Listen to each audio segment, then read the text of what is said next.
Yorkshire, there is a moorland village. The street climbs up so steeply that horses, at the time I am speaking of, were in constant danger of slipping backwards. The name of the village is Haworth. At the top of the hill where the horse breathes more easily, a lane leads to the church and the sexton's house and Haworth parsonage.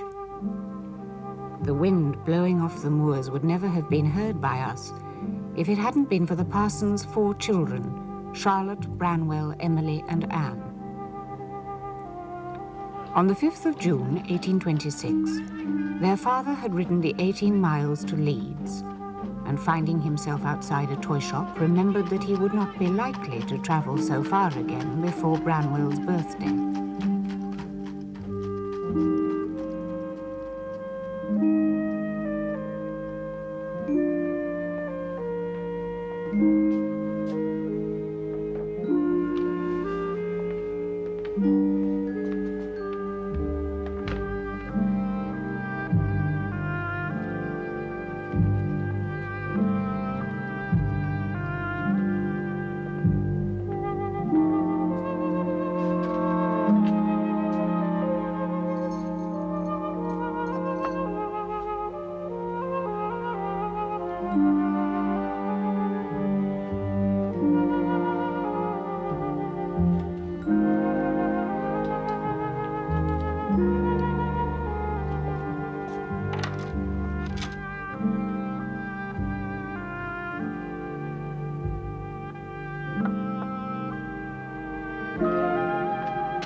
There's 3 for us today. Thanks. Hey, he hasn't...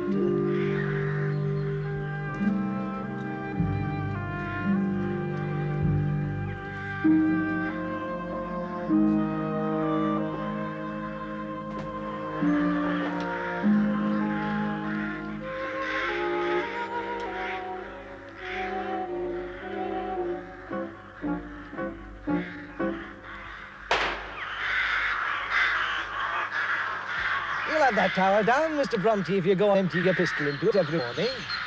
Why do you have to aim at the church? Because, Mr. Feather, by aiming in that direction, if I should hit any person, the chances are they will be already dead. Better that than shoot the living.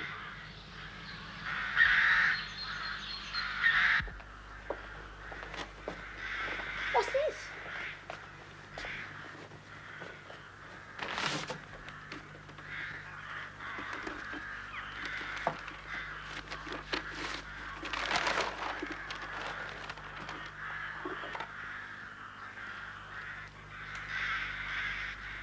Charlotte! The 12 wooden soldiers were to be the advance guard of a world of characters and adventures in the children's imagination.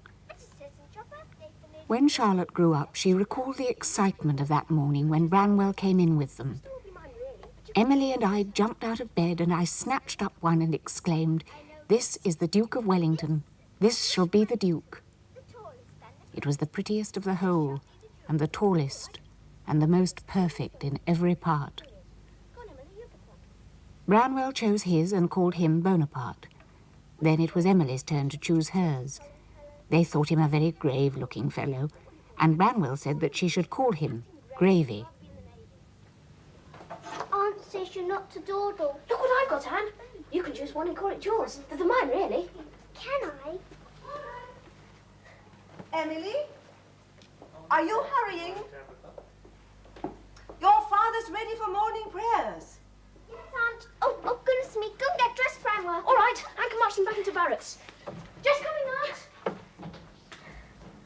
Drum, drum, drum, hallelujah. Now, Emily, talk sensibly. What happened on your 9th birthday, Aunt? Well, there was a party for our friends, of course. That was to be expected, because your grandfather was one of the most important gentlemen in Penzance, a councillor. And your Uncle Benjamin, of course, became mayor later on. I wore a white muslin frock with a blue sash. Madness. What? And candles everywhere, Oh, I expect. Patrick. And curtains, too. Fire is an awful thing. Awful. That's why hell is made of fur. Was our Mama at the party? Oh, poor dear Mamma. She was only 2 years old at the time. But the nurse brought her in to hear the singing. I don't remember, Mamma. I'd like to visit St. Michael's Mount in the castle. It was built in 1037. It must be rapture to see the sea. I long for that moment in my life. Do you pine for it, Aunt?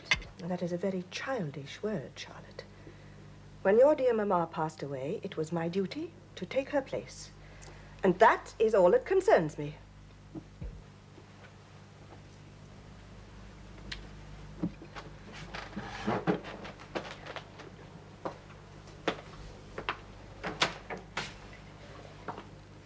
Oh, Branwell, I want you to carry a note to Mr. Brown before we start your lessons. You should find him in the church. Come to the parlour when your breakfast is finished. I'll give it to you. Oh, good. Yes, I will, Papa.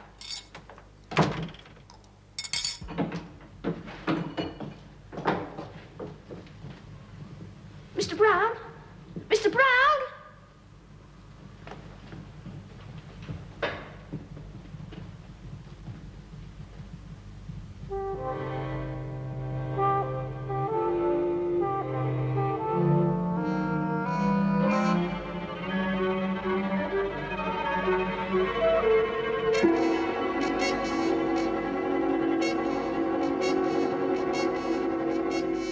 It was more than a year now since 12-year-old Maria had died, the eldest of the family, who had taken the place of a mother to Branwell. He was never to forget her, or the despair of that evening when Aunt Branwell made him look at her for the last time. Now, Branwell, if you lead a good life, and if God so wishes, you will one day meet Maria again in heaven. But he could never be as good as Maria. It wasn't possible to be as good as Maria. He would burn in hell and never see her again. Here, Master Branwell, what's wrong? You look as if you'd seen a ghost. What's all this shaking and trembling for? A boy mustn't shake and tremble. What's putting into this flutter? It's in my head. Well, we better take the head off then and fill it afresh, eh? You come with me. Papa told me to bring this to your father. He's back in house. I've a new piece for the flute, Master Branwell. Shall you hear it?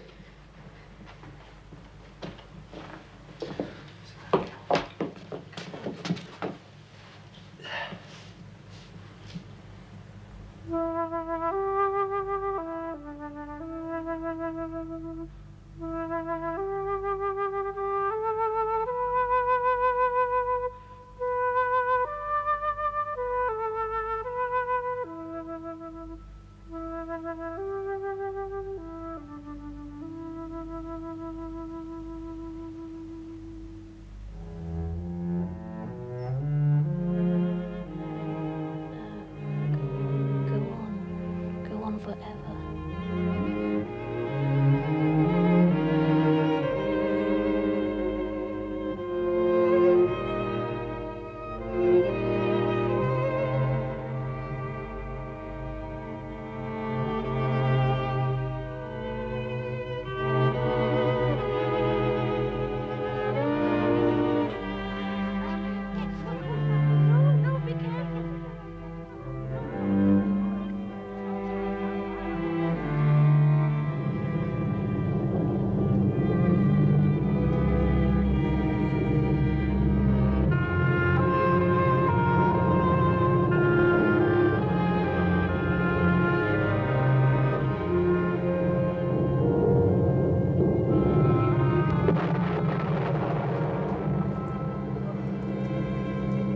Are the children inside yet?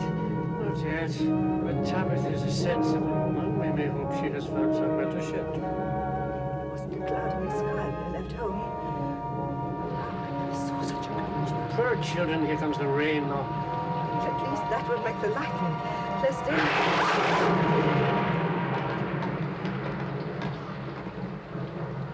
That isn't thunder.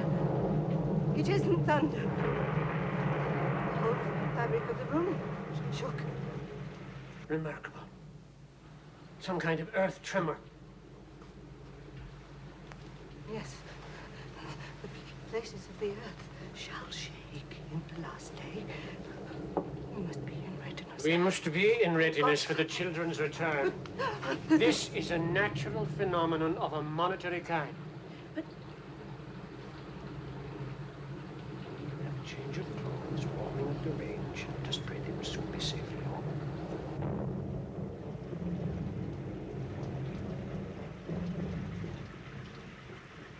We have just seen something of the mighty power of God.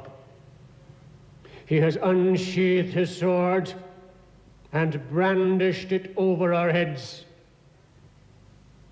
But still the blow is suspended in mercy. It has not yet fallen upon us. As well might he have shaken and sunk all Haworth, as those parts of the uninhabited moors on which the bolts of his vengeance have fallen.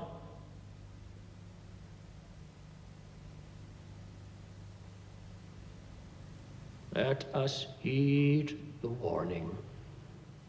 Be thankful that we are spared, and by faith see through nature to nature's God.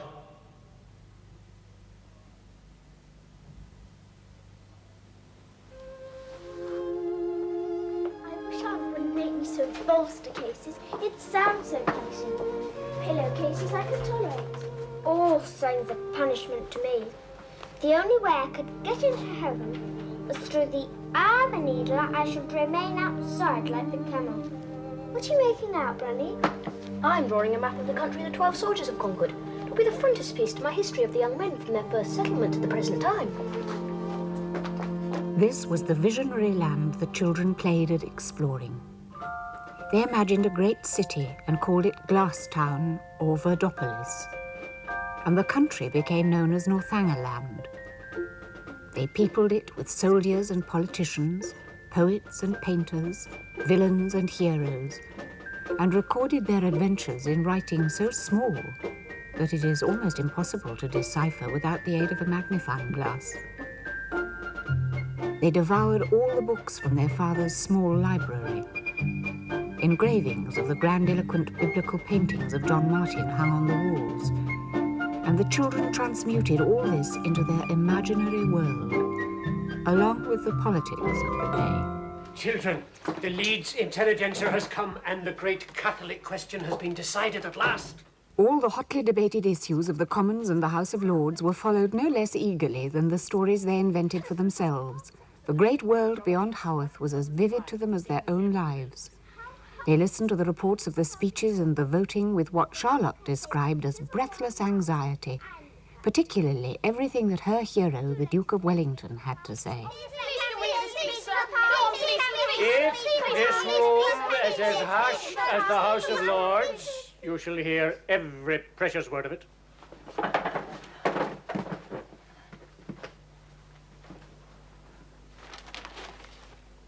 After 2 adjournments of the debate, a majority of 105 peers voted on Saturday night that the Catholic Emancipation Bill should be read a second time.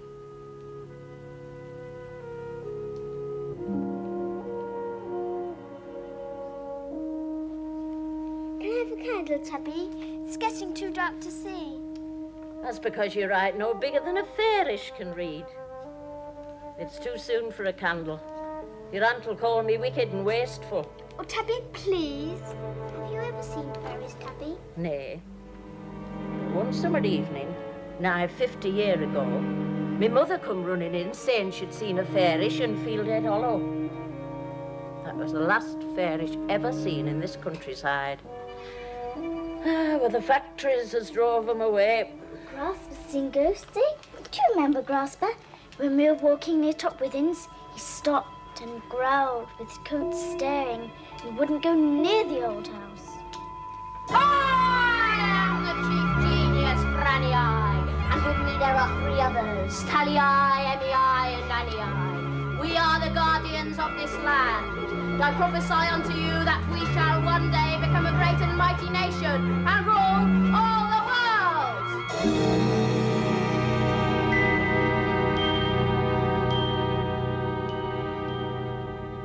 In the summer of 1835, a great family plan was mooted at the parsonage. The question was, to what trade or profession should Branwell be brought up? He was now nearly 18. It was time to decide. They all thought there could be no doubt about his talent for drawing. He might turn out to be a great painter. The best way of preparing him to become so would be to send him as a pupil to the Royal Academy. The money would have to be found, but Aunt Branwell could help from her small capital, and Charlotte had been offered a post as teacher at her old school, Roe Head. Emily would also go there, as a pupil, with no fees to be paid.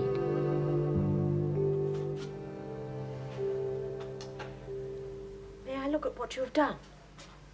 Yes, I suppose so.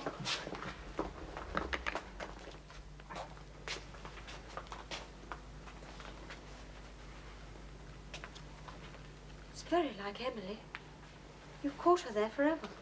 Pinned on a board like a dead moth. It's rather kinder to me than the looking glass, I think. No, it's very like. I wish you would finish your portrait, Franny. You've left it looking like a ghost that has come to haunt us. I'll work it up later on, you'll see.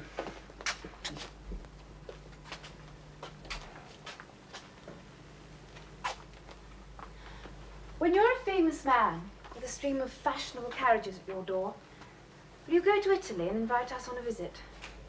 You're all taking it very much for granted that it's a painter I'm going to be, just because I'm entering for the Royal Academy schools. But you're just as likely to find yourselves with a novelist and a poet for a brother. Even more likely. As long as you don't fall between too many stools. Remember what Dr. Johnson said? The true genius is a mind of large general powers accidentally determined to some particular direction. We shall bathe in your reflected glory, whatever you do. Not without envy, I'm afraid. The female must live the glorious life by proxy. That does well enough for me. Oh, I take it you've not been to this part of the world before, sir? Scarcely. I know the East Riding better. Ah, Haworth itself, I mean. No. This village is an individual. Go 5 miles and you've lost the breed. Made a local millstone grit here, body and soul. And you want to appreciate that as you're off in the morning. I'll tell you what, sir, if you want company and conversation after you're supped, you've no need to sit alone for the lack of that. No. You have a village philosopher, have you? Well, would you like to meet him, Mr. Bennett? Yes, by all means. I wouldn't refuse the amenities of the house. Jan? Aye? Run up to Parsonage and ask if we can have the pleasure of young Mr. Bronte's company. Right, Father. Emily! Keep turning your head to the window. How can I work?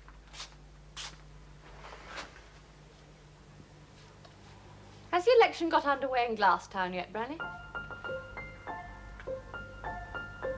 You and Charlotte have been very uncommunicative on the subject lately. Dopolis, we don't call it Glasstown anymore.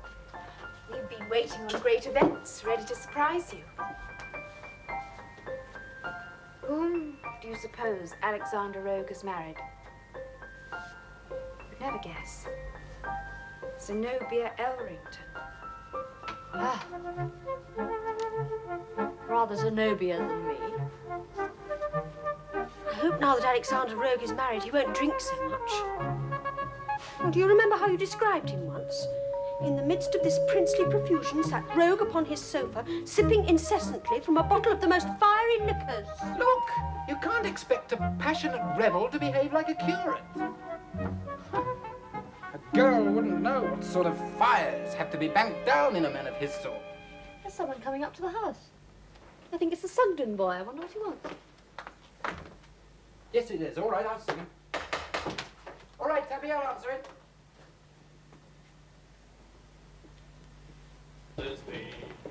It is, sir. Our Mr. Brontë. Ah. My name is Bennett. Most kind of you to come, Mr. Brontë. Allow me to draw you up a chair. Allow me to order you a drink. What shall it be? Now, I wouldn't object to a toddy. Warm the cockles, settle the stomach. Yes, that would... 2 steaming toddies, then, please, Mr. Sir. Sugden. Well, Mr. Brontë, It's uncommonly friendly of you to give up your time to entertain a stranger. Our friend, the landlord, tells me that you're quite a young man of parts. What course do you see your future taking? Well, that depends. I don't know that I've decided. The moment of choice. It can be very teasing. How do you see the alternatives? I might be a painter. I've been doing that. Mm-hmm. And writing, I might be a writer.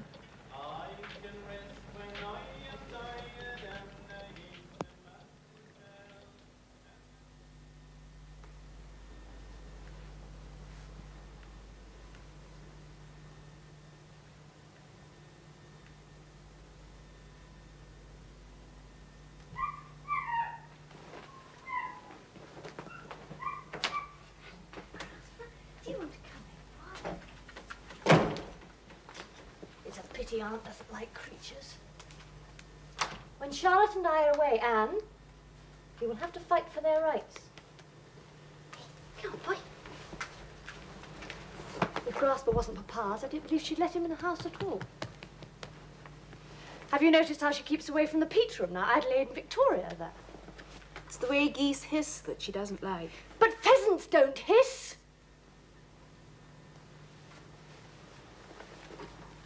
When I brought Jasper home with his broken leg, I asked her to hold him while I put on a splint, and she fled from the room. I believe she thinks they're not souls at all.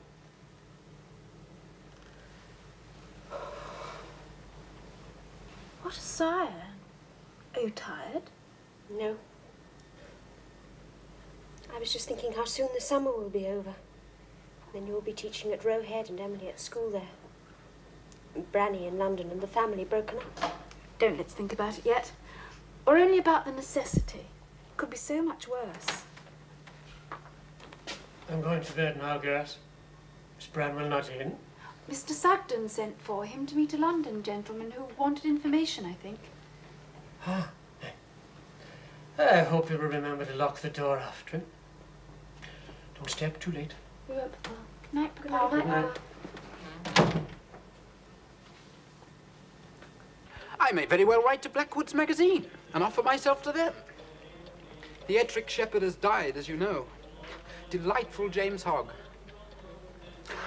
I may very well, when I'm settled in London, the mightiest city in the world, and mighty men dwell there. Christopher North, the editor, has a dog called Brontë, which he's very fond of, so he might well be as fond of a talent with the same name. I don't doubt that I shall make my way. Fiat justitia ruat coelum. That means justice must be done. I beg your pardon, sir, but I've been so much amongst the barbarians of the hills that I forgot. It isn't often that I have the chance of being able to speak to a messenger of the gods. Now, you may laugh, but you have met and conversed with the makers of our history. The great names. Melbourne, Peel, Wellington, Byron, Macaulay, Wordsworth. They have for me the more than real unreality of supernatural beings. I believe I have the powers to bring me to those Elysian fields. But as it is, I'm still peering into the trackless forest that stands between me and the promised land. Oh, not so trackless, I would say, Mr. Brontë. To hear you talk, one would imagine that you'd lived in London all your life. From the maps. I've explored every lane and alley in the maps. I've lived there in my mind. I've watched the Houses of Parliament burn, looked up at the swelling dome of St. Paul's. Ah, that's it, landlord. You supply our needs very aptly. My dear sir, you've stood host enough. This should be my privilege. Oh. Only like a fool, I've come out without any cash. But Tom Sugden will trust me, won't you, Tom? You'll chalk it up? Why, certainly, Mr. Branwell. Well, then, I will drink to your genius, Mr. Brontë. To fame and fortune in the mightiest city in the world, Sir Patrick Bramwell Brontë, Royal Academician. By God, sir, I'll drink to that myself.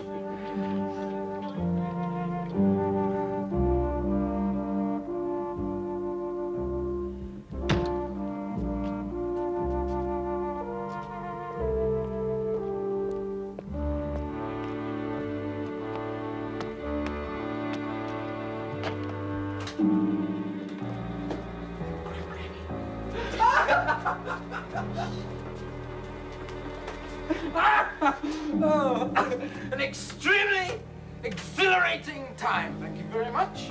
A feast of reason and a flow of soul. We put the world to right, Mr. Bennett and I. Oh. Nothing like hot toddy for putting the world to rights. Bravo! A man of considerable experience, Mr. Bennett. He prophesied I should have a great future in Victopolis. I think Alexander Rogue should go to bed. Earl of Northumberland, if you don't mind. R.A.M.P.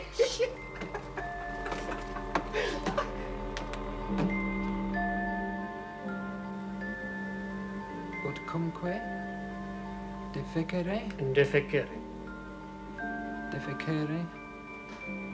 mores indecorant bene nata culpae.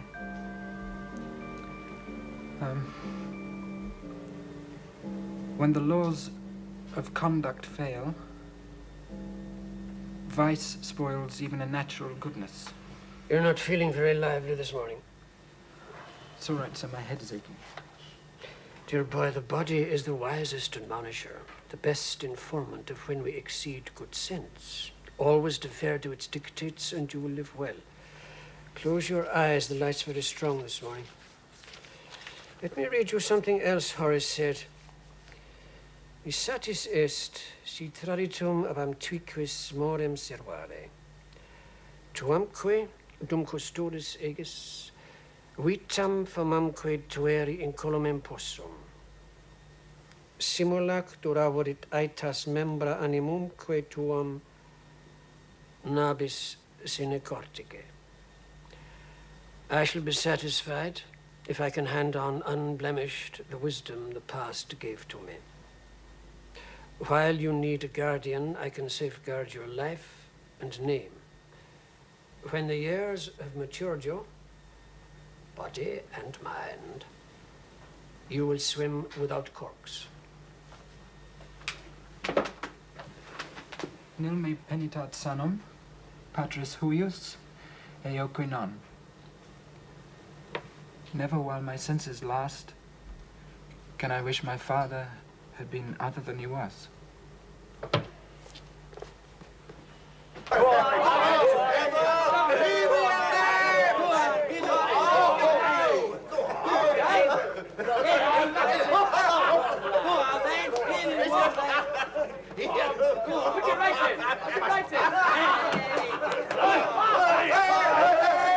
Hey, stop!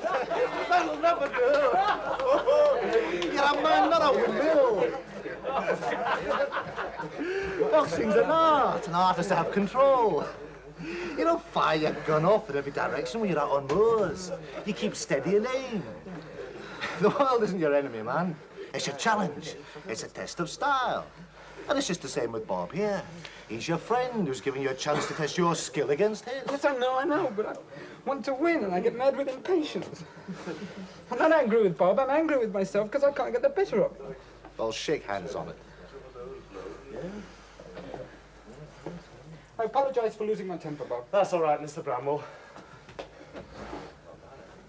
How do you think Tom Spring here did it? It was learn the craft, done one thing at a time.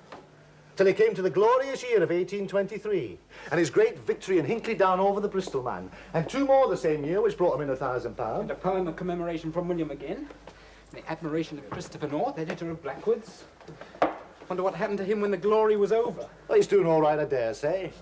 He took himself off to London and bought the Castle Tavern in High Holborn from the Lancashire fighter, Ben Gregson. When you get to Royal Academy, you'll likely hear him spoke of. He was always in great demand as a model, him being such a fine figure of a man. He stood 5'11" and handsome with it. Well, that's it, you see. Some of us aren't so fortunate. It takes all makes. And a bantam's as good as a heavy if he's got the speed and style. You'll be able to look after yourself, Bran, if you master yourself. Well done there, Bob. There'll be some uncivilized behaviour likely on election day, what with Kickley lads spawning for trouble. So if you get into any of that, keep a clear head and make sure you get value for your punches. That's it. What has the entire system have the Whig government been? From first to last. What a complicated web of falsehood! Consider the cruelties enacted in the name of reform. The bill they at first proposed was founded on principles of conservatism which almost all moderate men might have been much approved. Wellington and Peel themselves could not have objected to them. But what came about?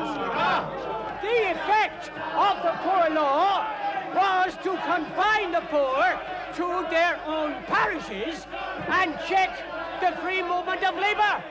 And who, with an iota of human sympathy, can look upon the new workhouses?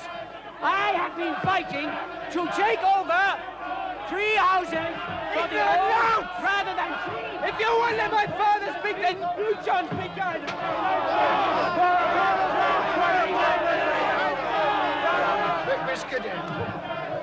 A fine world it would be if you had the making of it! Shut your mouth, you old!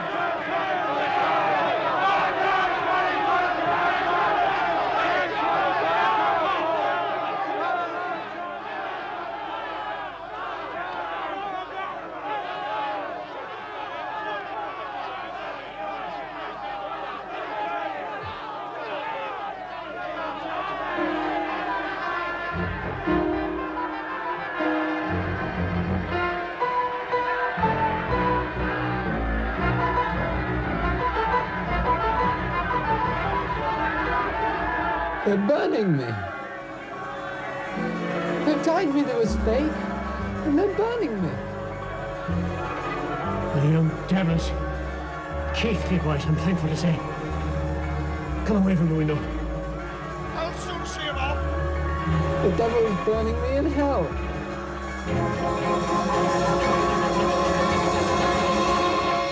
I can put my work away now with good conscience, and we can have our perambulation. It will be like a stroll at World's End, with both of you leaving tomorrow. Oh, the Christmas holidays will come. You'll be surprised how soon.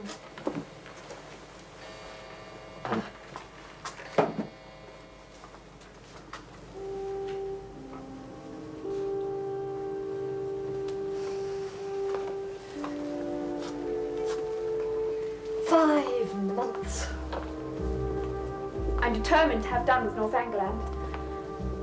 I shall never settle to the world as it is, while that imaginary world is possessing me. But Charlotte, could you really just let them die? I can try to, but I'm so at their mercy. Most of all away from home. When I was at Rowhead before, it was alarming. I could see the mirrors and the great gilded ceilings more distinctly than the dormitories. And it was so confoundedly annoying when the girls broke in on the conversations in my head. But I could hardly stir hand or foot. It's a frightful predicament. We won't give up our adventures, will we, Emily? No, we won't. I shouldn't be able to rescue the royal family from the Republicans alone. It was bound to be a long siege, going on into the winter. By the time the holidays come, I shall know just what they feel like shut up in the palace. It won't do. We have to give ourselves up to the plain, unvarnished world. Emily must study, and I must teach. Emily! You must hurry, we shall miss the coach at Keighley. There may be cattle on the road, Charlotte. Where are Always you, better to allow for the unforeseeable. Oh, the anxieties of us all.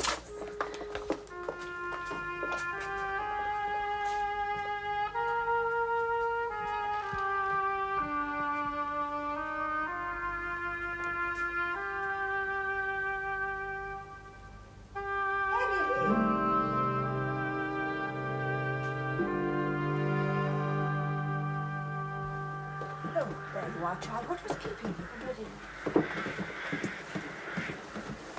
Don't be unhappy. Great changes will have happened to Northangland before I see you again. Not wretched things, I hope. Well, you know what they're like. I'll keep you informed. And of every hour of London when you get there, I'm longing to share that with you. All right, whatever a girl should hear.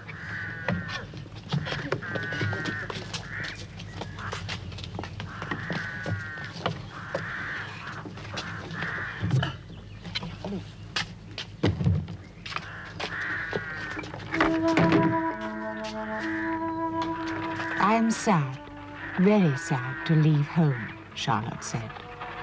And so far more was Emily, who for 10 years had never been away from her moorland village.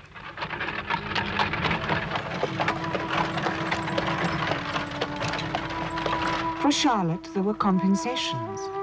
It was going back to familiar ground, to teach at the very school where she herself was taught 5 years before, and living not far away were old school friends. Ellen Nussey was one, we shall meet her before the end, and another was Mary Taylor, sometimes called Polly, the daughter of a radical-minded cloth manufacturer and banker. When I found myself staying so near Roe Head, I just had to come over to see you and see the old school. And Charlotte, I believe this is the very window I was looking out of when I first clapped eyes on you. You got out of a covered cart, and you looked so cold and miserable. So I was. Charlotte, I've always wanted to ask your forgiveness for what I said to you. Do you remember, I said I thought you were ugly. I could have cut out my tongue afterwards. You did me a great deal of good, Polly, so don't repent it. I was an idiot. To be looking into your beautiful eyes and even think it. You're not miserable now? No. I get on well enough. But Emily doesn't. I'm very afraid for her. In less than 3 months, she's lost so much strength. Nobody can say what is wrong, but I know. She has lost her liberty. Every morning she wakes, and the vision of home and the moors rush on her. And her nature is too strong for her fortitude. I feel in my heart she will die if she doesn't go home. Then she must go. Have you written to your father? But Emily's begged me not to. She feels it would be a defeat. But I've made up my mind to write this evening and ask that Anne should take her place. Anne is the philosopher among us. Oh, Charlotte, is it really worthwhile going through all this for so little reward? Surely by the time you have clothed yourself and your sister, there's almost nothing left. Nothing, I'm afraid. But we're less strain on Papa. Very necessary just now, because Branwell has to be kept while he's training at the Royal Academy. That's all important. Yes, I see. He's very brilliant. Perhaps it's a future worth a sacrifice. The coach will drop you here. You walk along to Newgate Street, turn right into Warwick Lane, and then left here into Paternoster Row. You'll find the chapter coffee house on the right-hand side. Greet it with a young man's salute, for it was there, as you know, that I used to stay on my way to Cambridge. Yes, I know. And Dr. Johnson and Goldsmith before you? Thomas Chatterton, too, they say. The boy poet who killed himself, impatient of fame. The marvellous boy, the sleepless soul that perished in his pride. Its literary connections now all in the past. Unless sermons can be included in the profession of letters. It is now a good deal the haunt of clerics, and was so even in my undergraduate days. But I felt the shades of Parnassus brooding over it still. My dear boy, you're trembling. Thought of it. The mightiest city of the world. I'm going to be a part of that life. And in a while, maybe take a lead in it. Oh, it's like coming to a great spring where all my thirst will be gratified.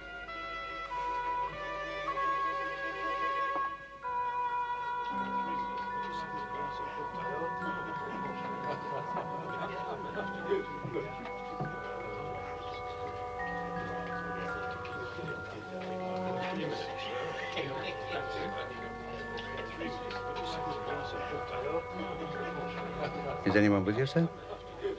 No, I'm on my own.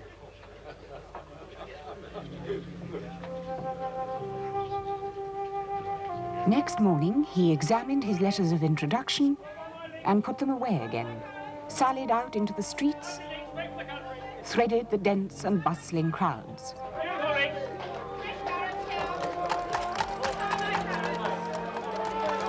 The glimpse he caught of himself in shop windows may have added yet another deterrent from seeking those contacts which he had come expressly to make. He took not one step towards entering that world which, now it was within his grasp, only repelled and frightened him. He neither delivered his letters of introduction nor went to show his specimen drawings at the schools. The effort required was beyond him. He did not even write home to tell his family he had arrived. He was restlessly, aimlessly feeding his feeling with little squibs of rum. He stood looking at St. Paul's. Then he lay on the pavement and still looked till he thought it would thunder down in ruins on his head.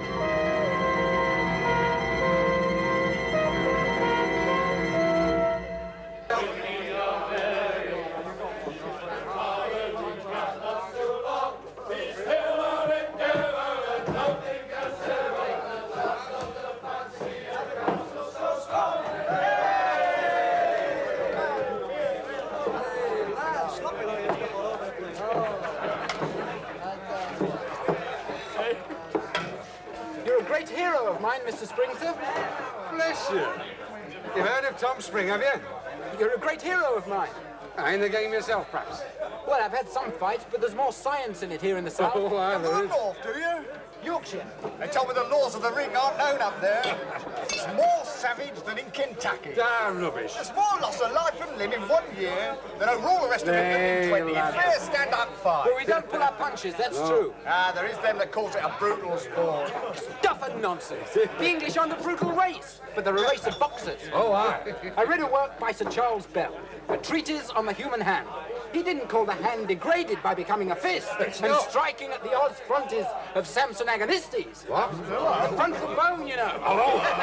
He delights in the beau ideal of a fist such as Mr. Spring and thinks pugilism one of the chief causes and effects of the British spirit. And it is. Man of brain as well as metal, eh? And a fellow North Countryman, I'm glad to hear. My name's Wolven, a Bradford man. Give me the pleasure of shaking you by the hand, sir. I'm pleased to know you, sir. My name's Brontë. The right proper name for a hero, Nelson and Brontë. Excuse my curiosity, may I know your profession? I'm a writer and a painter. Should have heard of you, of course. But my job's engineering, the new railroads. That sounds prosaic to you, perhaps, but I tell you, the steam engine is the great transforming stroke of imagination of this century. What comes of political revolution now? Except reaction. Look at France. But mechanical invention, that really alters man's condition. If anyone wants to be part of a mighty future, Mr. Brontë, let him turn his attention to the railroads.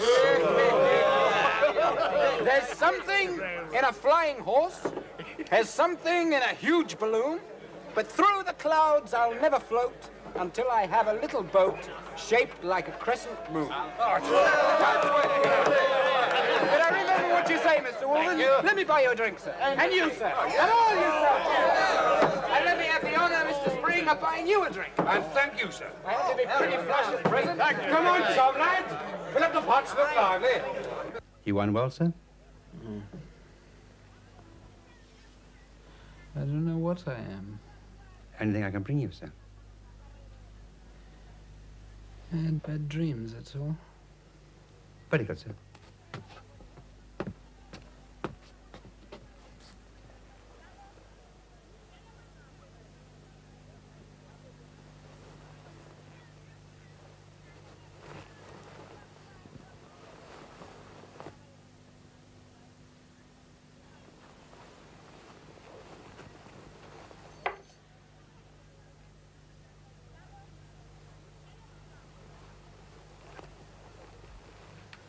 Oh, God. Oh, God. Can you be positive it was in the coach that your purse was stolen? No. No. Only it seems... I don't know how else. I tell you, I didn't like the look of the man sitting next to me. A lank, shifty sort of fellow. And the purse was most certainly in the pocket next to him. The other purse for my immediate needs was in my inner pocket. Thank goodness. When did you first realize it was gone? Not until the next day. I was too tired and bewildered. Did you report your loss at the coach office? No. How could I make an accusation without proof? These things should always be reported. It may have slipped from your pocket, dear, onto the floor of the coach. No, I'm sure I should have heard it. What was the good of going on? I failed you. It was money you could ill afford. You had such hopes I'd succeed. Then rather than men instead me. Childishness, Branwell. We have all received a serious blow, and we have to recover from it together. I shall write to the coach office. We need not give up hope yet. Are you sure you've told me everything I should know? What do you mean, told you everything? I threw it out of the coach myself. Oh, if you knew how I dreaded having to tell you. You think I wanted to come back like a beaten dog? You gave me the chance. It's been a failure. This misery is not enough for you.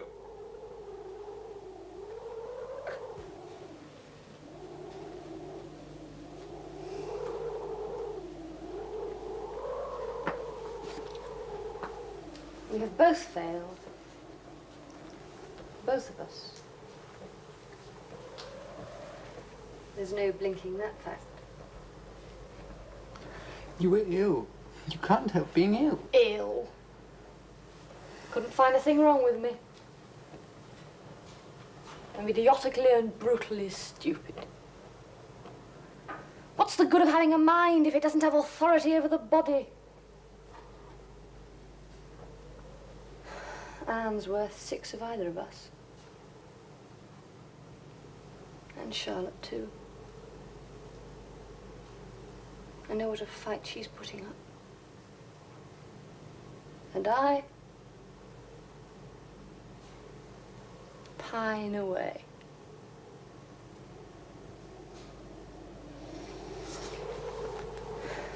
Well, I won't think well of myself again until I deserve it. Don't think much of me either. I did think well of you. I could think well of you. What do you mean to do now? I've written again to Blackwood's. This time they'd better answer it. I've asked them if they think their magazine's so perfect that no addition to its power would be either possible or desirable. Any other plans?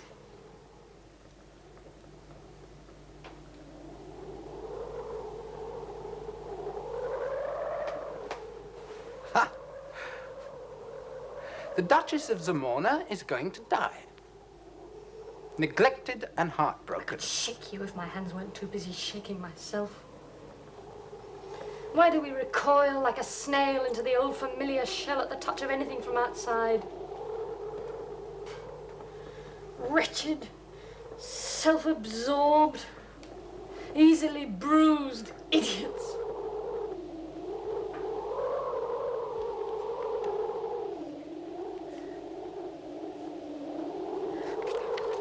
Stupidity! Asses! Trying to teach such fat-headed oafs the difference between an article and a substantive. Am I to spend the best part of my life pretending to be kind, patient, and assiduous? If I could only have the power of vision to overpass these limits.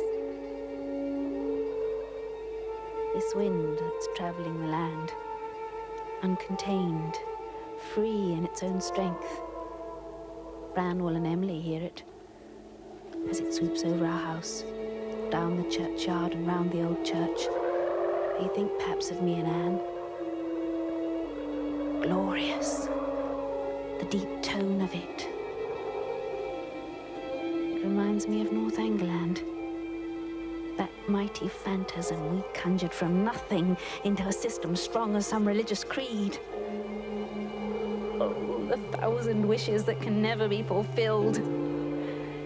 It would be agony if there were no dream to fill the craving vacancy. Howard Linden, Childe Harold, Flodden Field, the burial of Moore, Why can't the blood rouse the heart wake the head prompt the hand to do things like these? The year 1840 found all the Brontes living at home.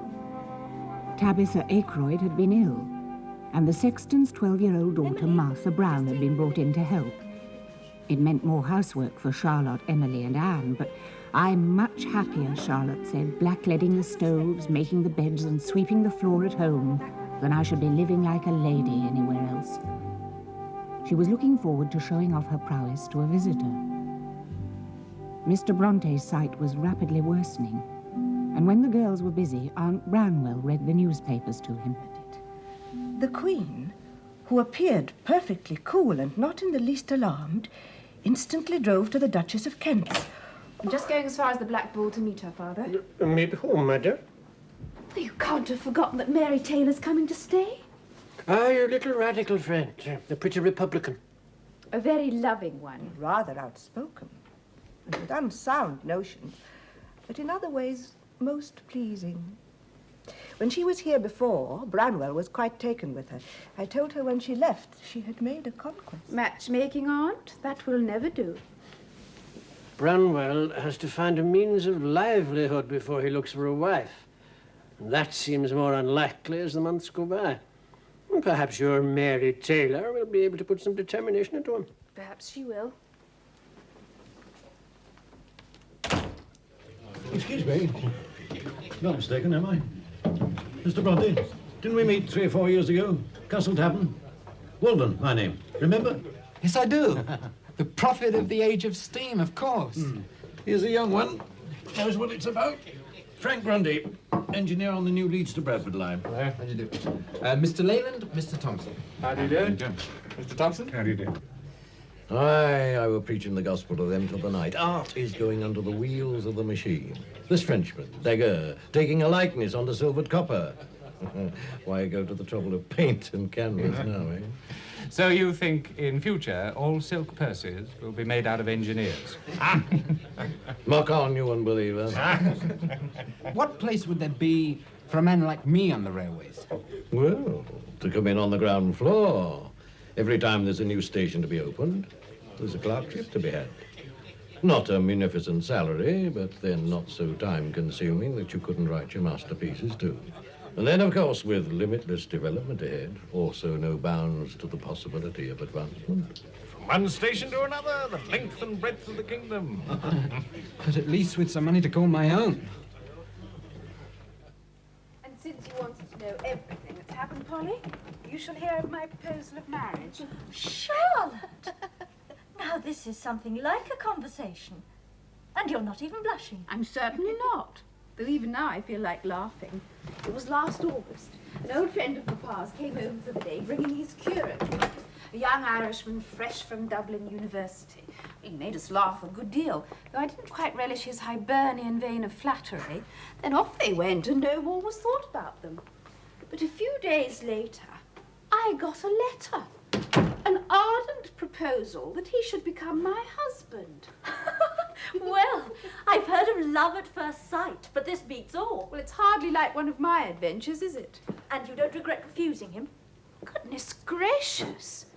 If ever I married, which it certainly isn't my doom to do, it would never be to a curate. I believe that if ever there were a convocation of curates, Charlotte would like to play Guy Fawkes and blow them all sky high.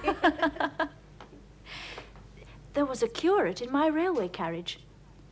He overheard something I said about the Tithe Act, which made him doubtful of my conformity. So, after calling me his dear child, he asked me what religion I was of.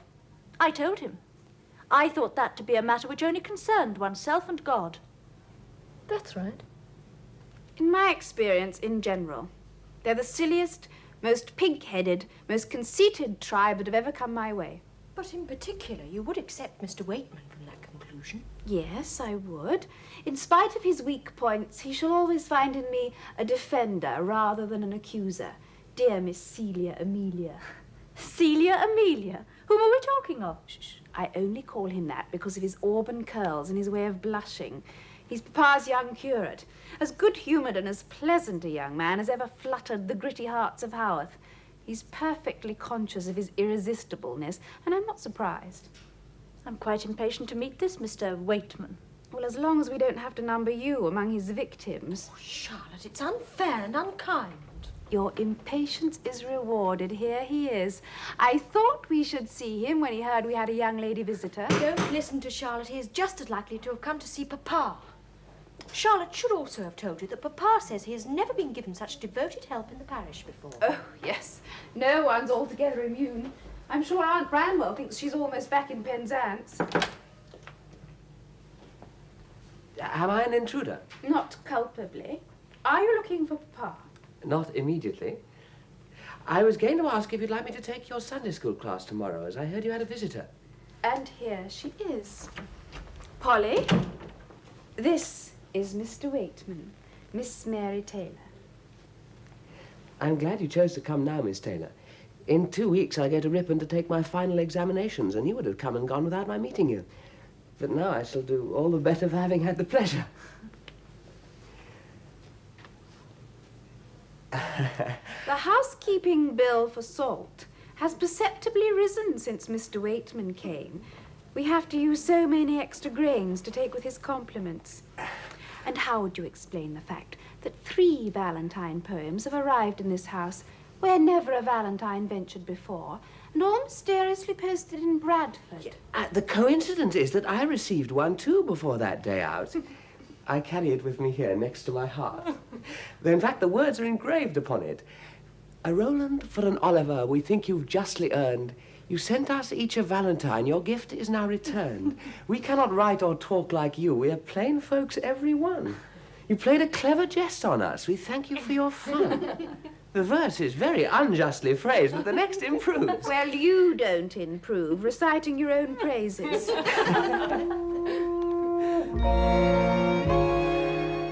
Why don't you let Keeper find his own exercise for a while? You're being rather unsociable. Am I? I'm sorry. Where is Emily taking us? To Sladen Beck, I think. To the fall she calls the meeting of the waters. We haven't had one of our conversations. Do you remember when I was last here, what conversations we had? I'd never met anyone who could talk so well. We were enough of one mind not to fall out, with enough difference to make it exciting. Did you miss them after I'd gone? Yes. Yes, I imagine I did. We'd better get on. Emily will be getting impatient.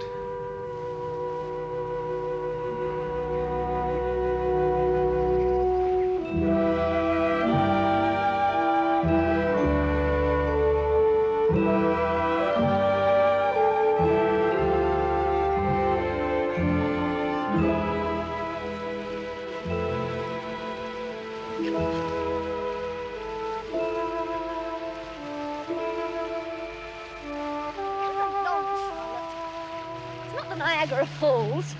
You're being such a missy. Branwell, I need a protecting hand.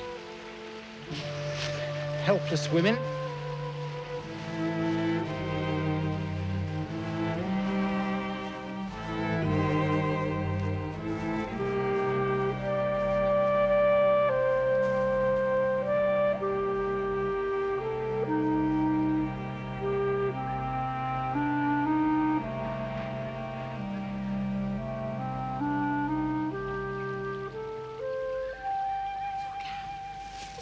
Baby hawk. He's broken his wing. We can't leave him here. But Emily, you can't keep him at home. What do you think Aunt Branwell would say? Who cares? She wouldn't want a death on her conscience, and he'll die if we leave him here. Come on, my little gypsy orphan. We'll look after you.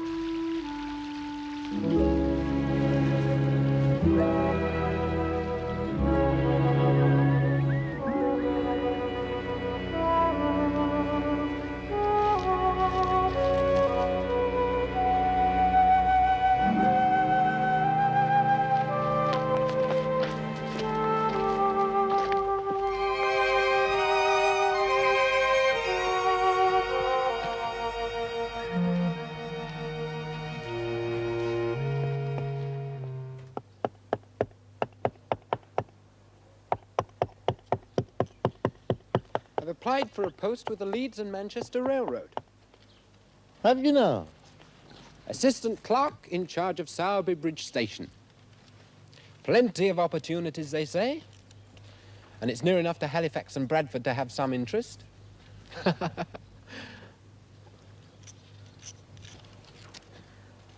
no other way out of this fix that I can see. Wordsworth doesn't answer my letters. Neither does Blackwood's. If I take a drink or two to keep my pecker up, the family look at me as if I were a kind of ogre. Do you think I drink too much? In your capacity as secretary of the Band of Hope, maybe you do.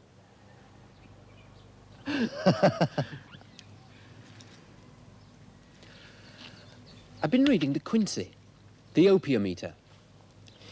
He says that whereas alcohol disorders the mind, opium gives it the most exquisite order and harmony. Where alcohol robs a man of his self-possession, opium sustains and reinforces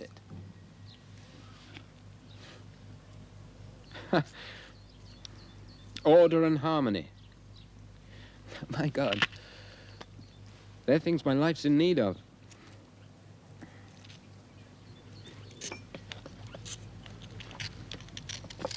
So I have written another letter to the Board of Health, pressing them again for a better water supply. The Haworth spring runs at only 1 quart per minute. We should have 2 new springs, giving 16 gallons. It's madness that the board won't listen. And you know how that is? Each time they begin to stir, they get letters from my wealthy church members who have their own water supply, objecting to the move. It would mean a rise in their water rates. A curious interpretation of if any provide not for his own, he hath denied the faith. It's going to be a long, drawn-out battle. But you're not the man to be beaten, Mr. Brontë. Not if it takes me the rest of my life. There's too much illness in the village. The danger of typhus fever and cholera haunts me every time summer gives way to autumn. If you would take that to the post for me, I shall soon have to ask you to be my amanuensis, as well as my fellow labourer and a brotherly friend to my little family. Are your eyes troubling you very much, sir? I cannot take them for granted as I used to do. Come in. My application has been accepted, Papa. Assistant clerk at Sowerby Bridge. Well done. Congratulations. I get £18, 15 shillings a quarter, with £10 a year increase up to £105. I'm to start on October the 4th, the day before the station is officially opened. Marco Polo Boanerges, off to the El Dorado of the Leeds and Manchester Railroad. The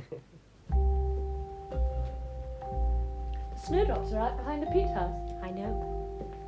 You will have the daffodils all to yourself. There may be many more where you're going. It's better to go away now than in winter. A strange place is friendlier in the spring. Why can't we be of the stuff that governesses are made of? I don't believe there ever was a born governess. But who knows? You may find it pleasant at Upperwood House, Charlotte. And I am determined to be more successful at Thorpe Green than I was at Murphy. Branwell's doing so well is a sign that we may. Papa says that being promoted to clerk in charge after only 5 months looks like getting on at any rate, even though Ludden Foot is a smaller station than Sowerby Bridge. Yes, it looks like it.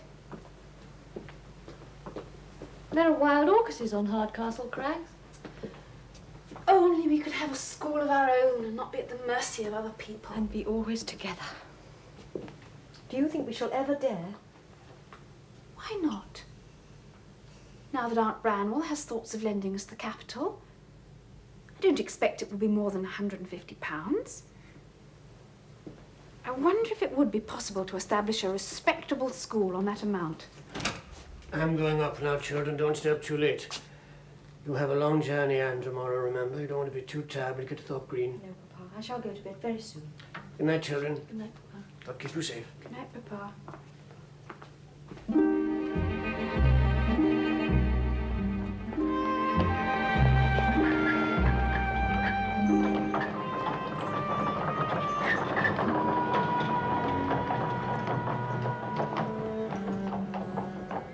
You're setting out so early. Thank goodness I'm in time to say goodbye. These were growing by Slade and Beck. Something to bear you company. thank you. Along with my thoughts, which will be travelling with you too. Then they will pass mine on the road, for my thoughts all the time will be returning home. Goodbye, Mr. Wakeman.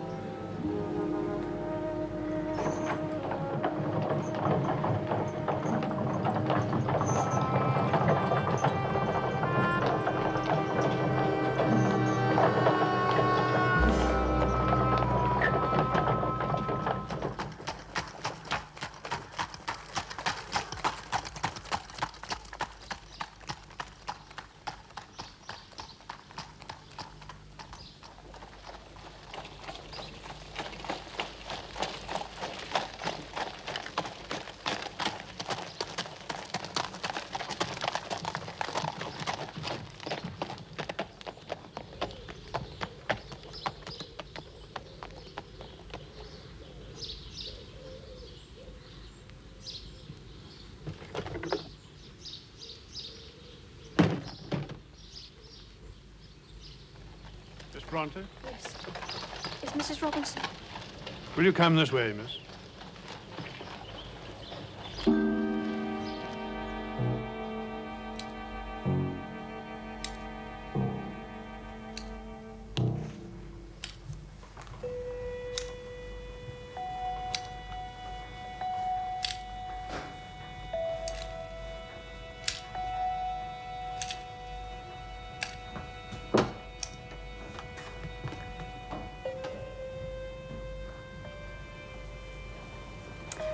How are you, Miss Brontë? How do you do? I hope we shall get on.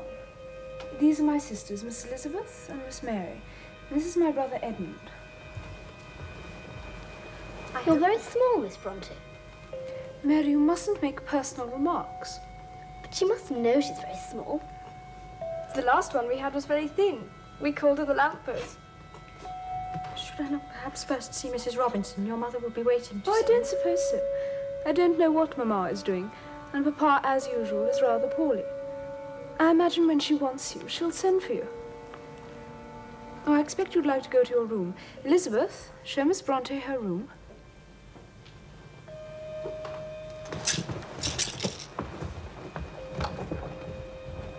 Did you see her boots? Don't be enamoured. No, but did you see them? Clump, clump, clump, clump, clump, clump, clump, clump.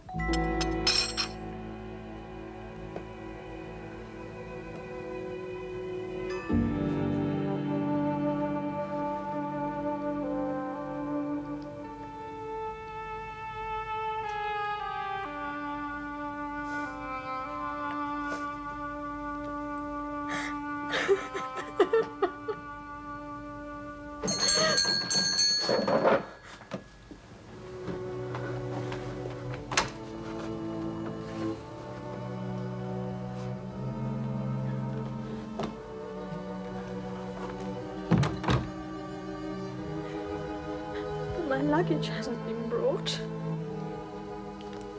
Oh, what am I supposed to do?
The mistress wants to know why you don't take any notice of the bell, miss.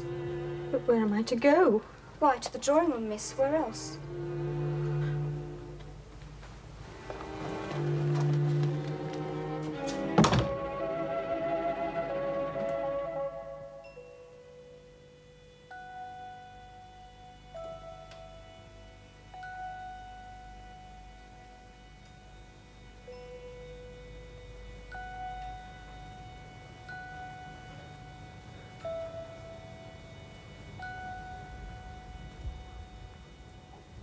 there you are, Miss Brontë. I thought you were never coming.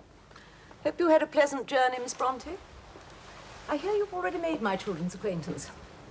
They're very dear to me, you know. You must make them happy and instruct them well.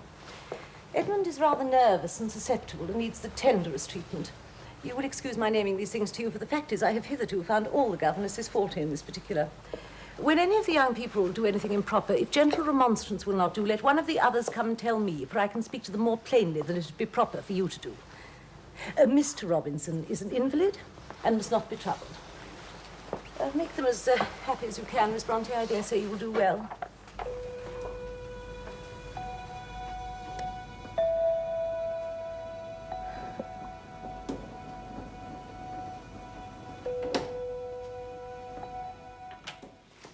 Charlotte has written to me. She is full of a new plan, and really I don't know what to make of it. It was put into her head by her friend Mary Taylor, who is now in Brussels. She feels that before setting up a school, she should have some months on the continent. On the continent? My goodness me. I will read you what she says.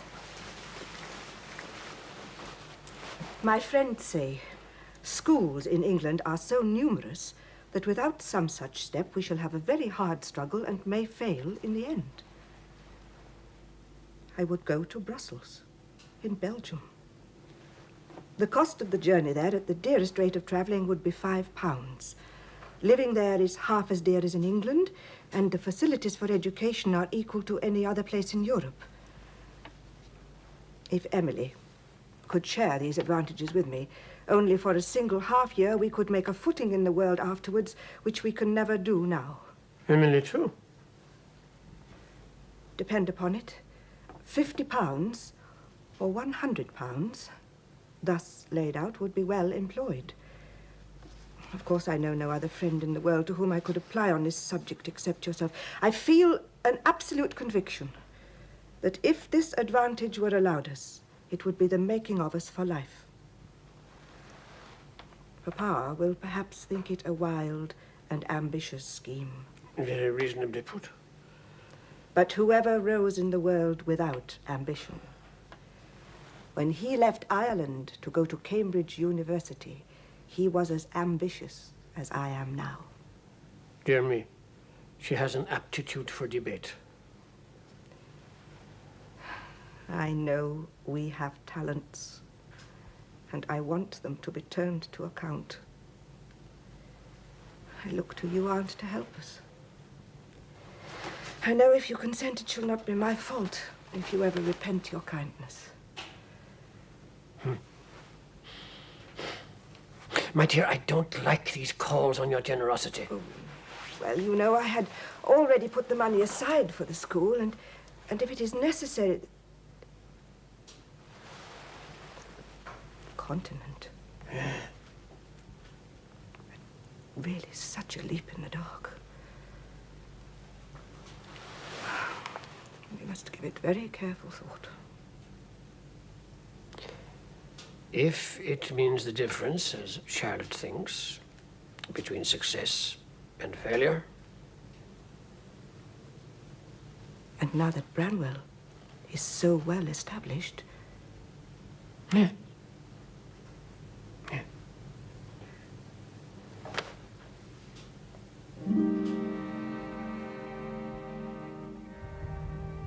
I sat amid the bustle of a town-like room, 'neath skies with smoke-stained vapors, hid by windows, made to show their gloom. The desk that held my ledger book, beneath the thundering rattle, shook, of engine passing by. And the bustle of the approaching train was all I hoped to rouse the brain of stealthy apathy.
his young reverence in church this morning, sighing and looking out of the corner of his eye at Anne to win her attention. He would be the better for a comfortable wife to settle him. Perhaps Ellen Nussey. She would settle him, I believe. Nobody else could. Don't mock him in front of Anne. Why not? Because it might distress her. Aunt says good night. She's gone to bed.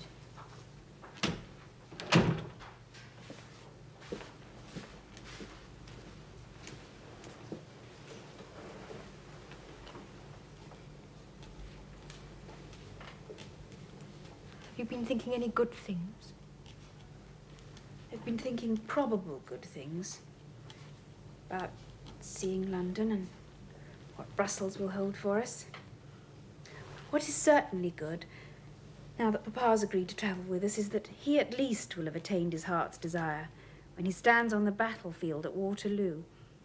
Once that seemed as far off to him as ours now seems to us. And you see how simply it's come about. I'm on my way to bed now, girls. Don't stay up too late. Not too late, Papa. We must start the journey well rested. Good night. Good night. Good night, Papa.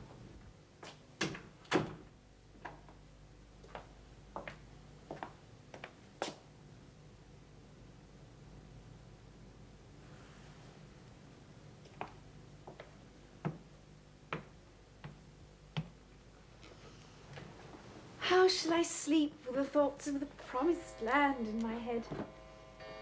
Jericho has to fall first before we get to the milk and honey. But at least we've got to the mountain of Nebo. Oh, Anne. I wish you were coming with us. Or at least that you were happier at Thorpe Green. I am a little happier. Anyway, I seem to suit them. Mrs. Robinson almost forgot to condescend when I hinted that I wanted to leave. It's nice to be wanted. Oh, yes. If anybody likes me, I can't help liking them. And then I think I am going to start a journey of my own. What do you mean, Anne? I'm going to try to write a book. Not a gondel book, a real novel. It's to be called Passages in the Life of an Individual. Anne! You're stealing a march on us. You see, I should never get on with it if I were coming with you to your... On February the 8th, 1842, Charlotte and Emily set off with their father on their long journey to Belgium. They stayed for 2 or 3 days in London. Charlotte said it was prodigious the amount of life I lived on that first morning, and then crossed to Ostend on the steam packet.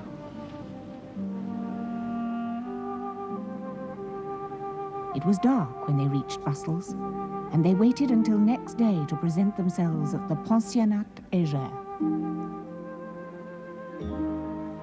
I will not subject you to my rusty French, madame, if you'll excuse me. It would be a poor way of thanking you for receiving my daughters into your school. Oh. Thank you.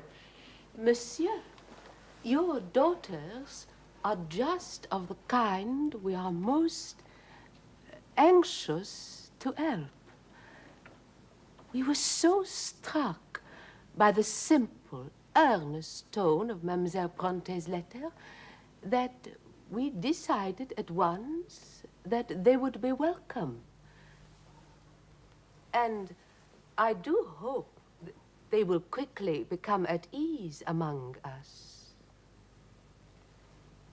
Do you remain long in Brussels, Monsieur Brontë? Only long enough to see the principal buildings and what I have long wished to see, the field of our victory at Waterloo. Ah, your victory, monsieur, and my defeat. I am a Frenchwoman, you know. My father was an émigré during the Revolution, following in the wake of the Comte d'Artois. But my husband is the 3rd generation of his family to be born here. His great-grandfather came from the Rhineland. He asked me to give you his apologies. He is so sorry not to be here, monsieur, to meet you. But today, he's teaching at the Athénée Royal. Tomorrow, he will meet your daughters. He is a professor of rhetoric here. Lorsqu'on est enfant, pour apprendre à parler, il faut entendre parler les autres. He is professor of rhetoric, a man of power as to mind, but very choleric and irritable as to temperament. A black being with a face that varies in expression. Sometimes he borrows the lineaments of an insane tomcat, sometimes those of a delirious hyena. Occasionally, he assumes an air not above 100 degrees removed from mild and gentlemanlike. Êtes-vous prête, mesdames? No, monsieur. I understand you to say you will read us famous passages as models to improve our style. En français, mademoiselle. Excuse me, but I must first express myself in English. I can see no good in your plan, monsieur, because if we were to adopt it, we would lose all originality of expression. Vous êtes ici pour apprendre ou pas? Il est impossible d'instruire des Anglaises. Elles sont aussi obstinées que des mulets. Et vous vous imitez toutes. Vous vous dites qu'est-ce que ça nous fait, ce vieux professeur, qu'il se lève tôt, qu'il se couche tard, qu'il passe toutes ses journées à se demander comment il peut nous aider. Quant à nous, nous n'allons pas nous déranger. C'est même amusant de le regarder se mettre en colère. Mais non, monsieur, ce n'est pas vrai. Cela ne nous amuse pas. Ce n'est pas gentil, ce que vous dites là, monsieur. Nous avons beaucoup de respect pour vous. Nous aimons vos leçons.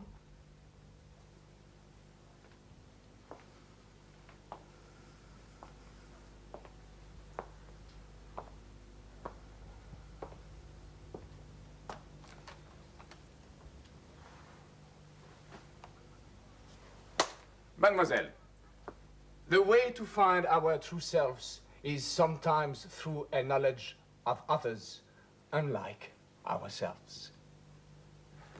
When we talk of this and come to understand each other.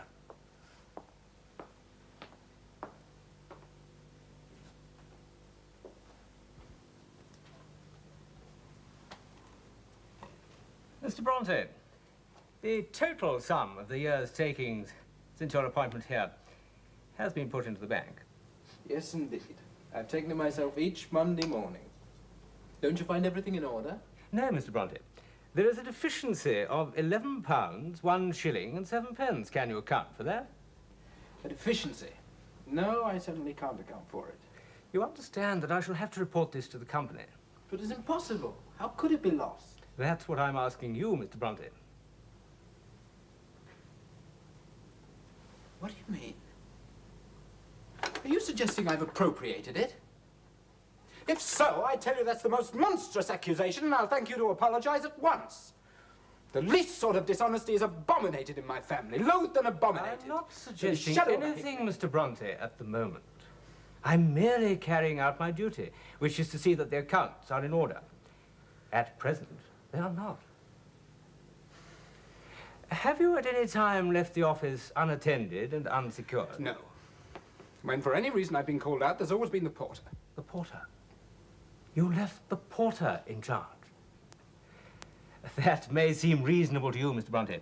Your employers may not see it in the same light, or appreciate the pursuit of art in the company ledgers. However, it's not my place to comment on that. Well, I'm glad you realize that at least.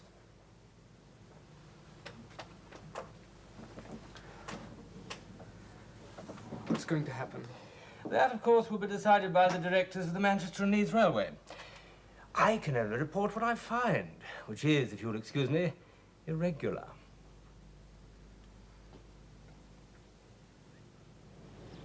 Wetman?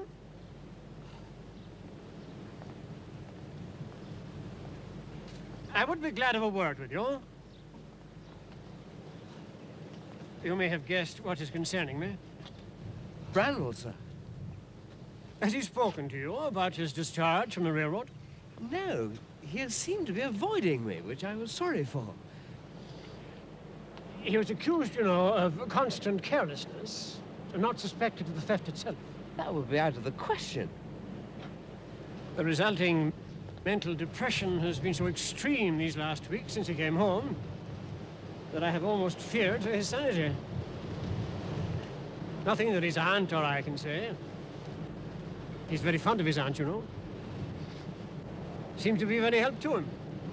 His only alleviation, you must have noticed, is in stimulants, a temporary anesthesia which tortures him still further. My dear Waitman, you are like another son to me, and a brother to my children. Branwell has a great admiration for you. Give him all the time you can. He and I both need your help. Most gladly, sir. I've been diffident about forcing myself on him, but when he's well, there's no better companion in the world than Branwell.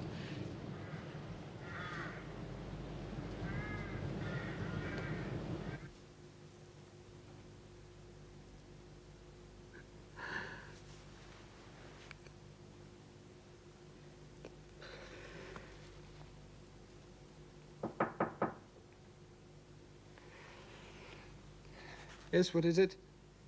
May I come in?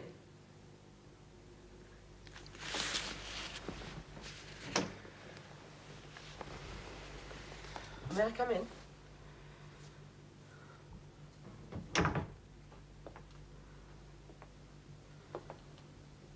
Am I interrupting your thoughts?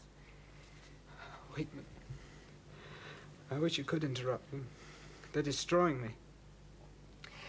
I was thinking at Matins what a difference it used to make when we had your touch on the organ. Your love of the music was contagious. I can't help that. I just can't face sitting up there in front of them all. I wasn't trying to persuade you. I just mean that you're missed.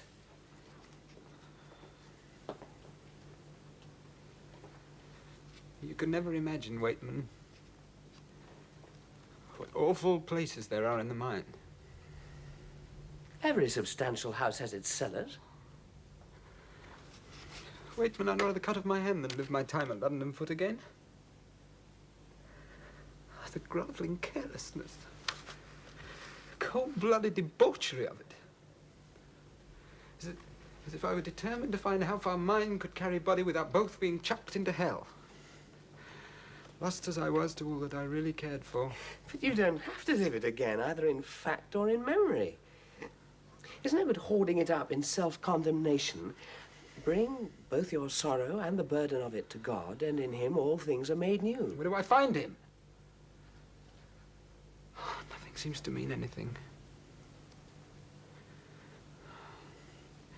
There was magic in the world once, but it's turned malignant. When I was a boy, I turned the evening star into my dead sister Maria. I spoke to her. Oh, the innocence and illusion of it all. That's what jeers at me here.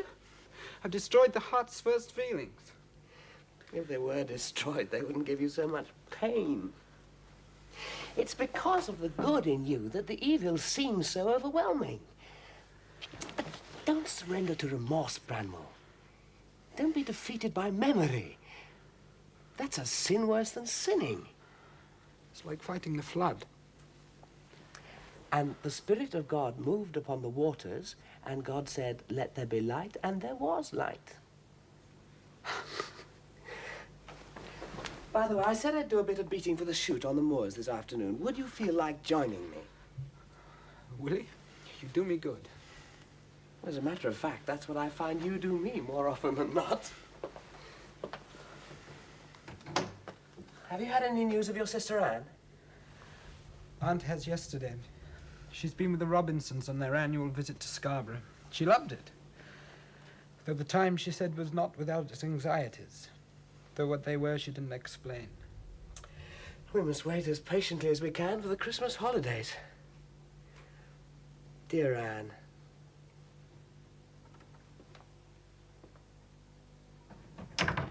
Who When you have come to your senses, you'll be sorry for the pain you're causing me. You'll live to thank me. One day when you're a mother yourself, you'll understand. You shan't open my daughter's letters, that's certain. I won't be so vile. How dare you open my letters? How dare you? I shall run away. I won't be treated like a child. But you are a child. You're not 17 yet, and you're behaving like a child of 12. Miss Brontë, I am horrified and shocked that you should have let this thing go on without telling me. I depended on you It's utterly. nothing to do with her. She knows nothing about it. And neither would you if you hadn't been criminal. How could you not suspect what was going on? Oh, this terrible thing. So much deceit. I'm heartbroken. Mrs. Robinson, you must explain to me. How could you not suspect? Even the other children. It was something Mary said that alerted me. And this morning I found these letters. Love letters from that young actor at the Scarborough Theatre, Henry Roxby. An actor, Miss Brontë, will you imagine? You must help me, Miss Brontë. Lydia believes herself to be a young woman now, Mrs. Robinson, and altogether beyond listening to anything a governess may have to say. And you have always made it very clear that any discipline must come from you. I know. You think I've loved them unwisely. Lydia's ingratitude is all the more hurtful. I have told her her allowance will be stopped if she communicates with that young man again. I rely on you, Miss Brontë, to see there is no subterfuge. I will try to make her think more calmly and reasonably. But I am not willing to be a spy. That's not it at all. We have to think of her happiness. She has to be guarded against herself. Oh, really, this is too much. I shall never have another moment's peace while the children are growing up. Mr. Robinson can be told nothing. It would kill him. I shall have to bear the whole dreadful anxiety alone.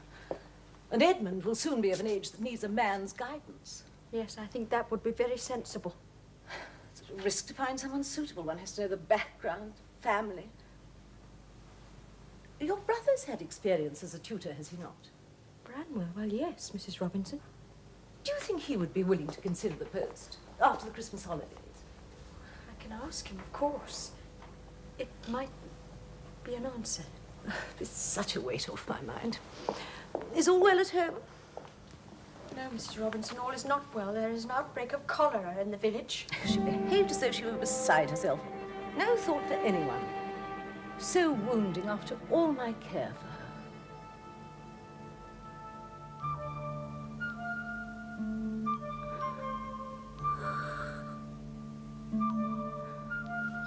Waitman.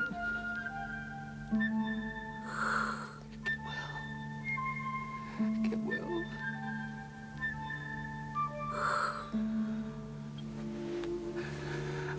I need you. We all need you. Oh, get well. Try, man, for all our sakes.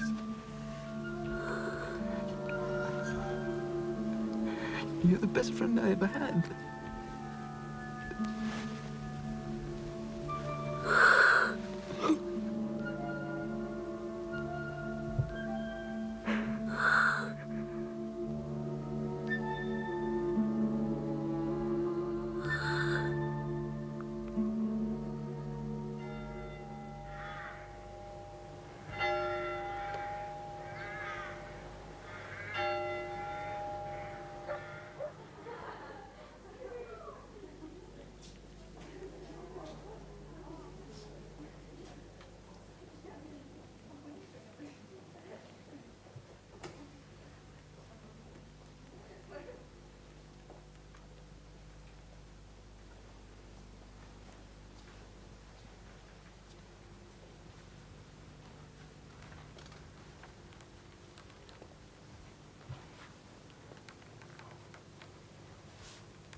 Emily, we must go back to England.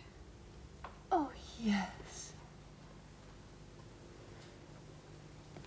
What is it, Charlotte? Is it Anne? I believe Willie Wakeman's death will have been harder for her than for any of us. No, it's not Anne. It's Aunt Branwell. She's gravely ill. You'll see what Papa says. We must hurry home. Branwell's been devoted and helpful, I'm glad to say. He scarcely leaves her.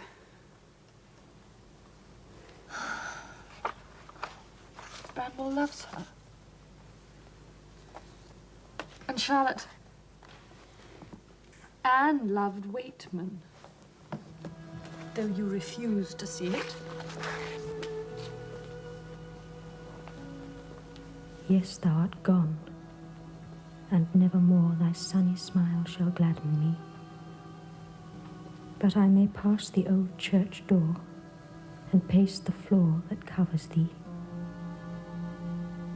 may stand upon the cold, damp stone and think that frozen lies below the lightest heart that I have known, the kindest I shall ever know.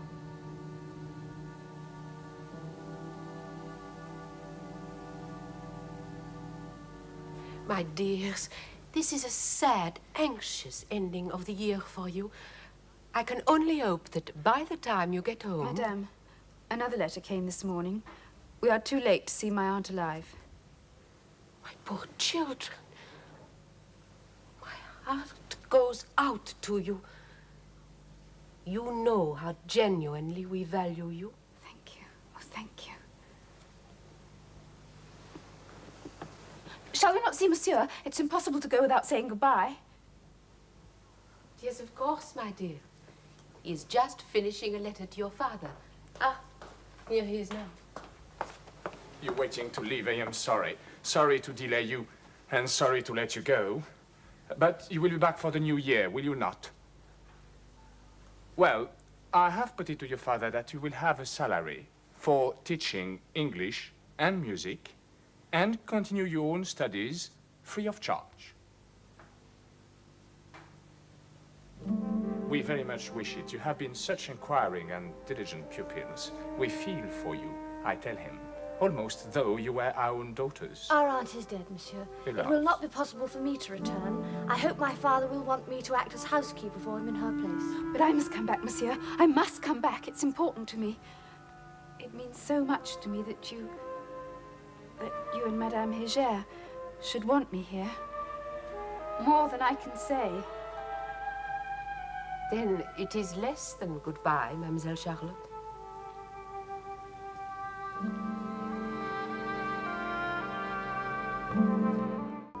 It is 1843. After the Christmas holidays, Charlotte had returned to Brussels, impelled back there by a need in herself which she hadn't understood. And Anne had gone back to Thorpe Green, taking Branwell with her to be Edmund Robinson's tutor. Emily was content at home doing the housework, with Tabitha Aykroyd giving what help she could after breaking a leg by a fall. I like that. Is there any country where they talk in that way? Yes, Tabby, in Germany. Well, for showcase, I know how they can understand until they put a mote of unnecessary trouble foreign folk put themselves to. What good does it do you to read such noises? Very much good, Tabby. If we're to have a school of our own when Charlotte comes back from Brussels again. Aye, if ever she does. For she seems caught in a spell there that won't let her be. I do wonder about her. She felt so guilty about going, though we all encouraged her. Her last letter sounds disillusioned. I don't think she feels as welcome now as she used to. I wish she'd come home. You're right, Tabby. It's as though she were caught in a spell. If I had my way, I'd kip you over. I know how you fared. Well, so you may yet, Tabby. There's Papa. At least we can find out how Anne and Branwell are faring. Put the kettle on. Aye. We'll want some tea after the journey. How are they, Papa? Did you manage to sleep in a strange house? What did you make of the Robinsons? Has Branwell settled down to your satisfaction? Which question do I answer first, dear? Why, of course, the first. Let me see you sitting in your chair. You must be tired after your journey. Tabby's making you some tea. That will be welcome. I am very cold. There is no fire. I should like uncommonly to be in the dining room at home or in the kitchen.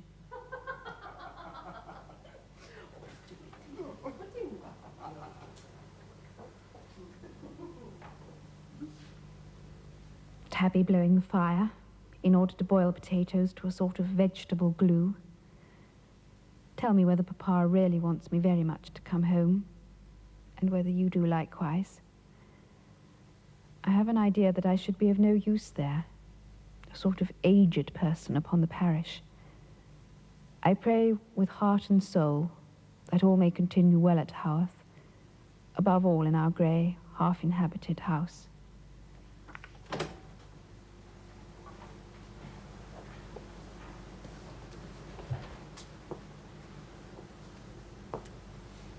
Mademoiselle, vous êtes triste. Monsieur, j'en ai bien le droit. Vous êtes malade de cœur et d'humeur. In English, monsieur, you will forget all that I taught you. Your teaching was not so perishable, mademoiselle. It is 1,000 pities that the lessons could not go on. But, you know, my time is not my own. My wife told me you thought of returning to England. That would also be 1,000 pities, mademoiselle. Do you wish me to stay, monsieur? Bien sûr. If you will not be unhappy. Your pupils are fond of you, and you get good work out of their stupid brains. You make me feel of service to you, monsieur. If that is so, I have no heart or will to oppose you. That is better. Vous êtes dans mes petits papiers.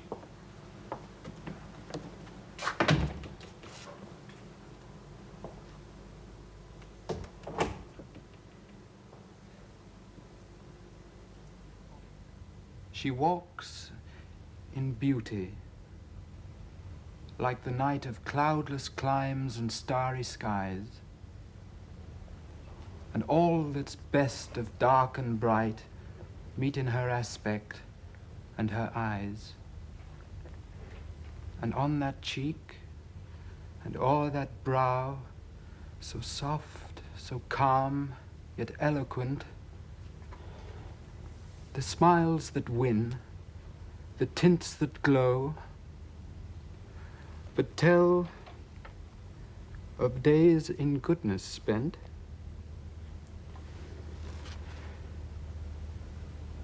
Why have you stopped reading, Mr. Brontë? I can't trust my voice. But I trust it. It has quite won me over to Lord Byron. It's strange that such an intemperate man should write so beautifully. His strong passions flayed him, so that life touched him more sharply. It was out of the dark ground of his nature that his poetry welled up to redeem him. You certainly make me hear the angel in him when you read. There is such sympathy in your voice. It makes me want to cry. You must have known your own trials of the spirit more than one would expect in a young man. You comfort me very much.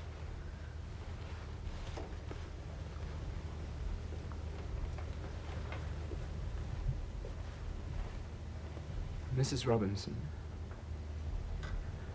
I have never known anybody before who had such perception and generosity as you have. Oh, come now, Mr. Brontë. You must often have been complimented on your reading. That isn't what I mean.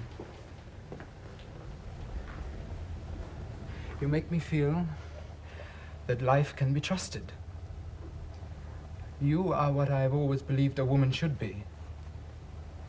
Reassuring, compassionate,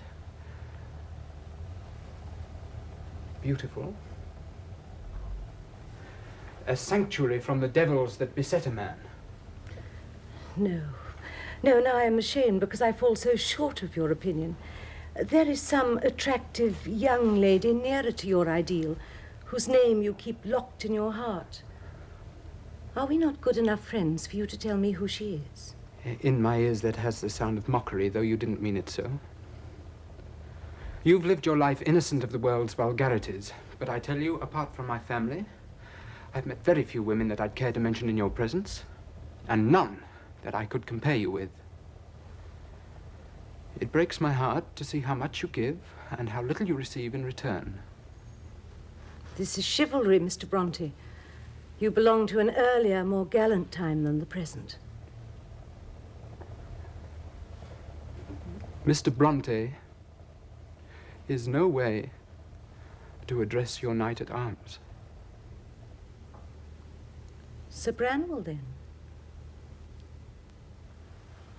When you read to me, when we are alone together, in these precious moments, we will be Branwell and Lydia.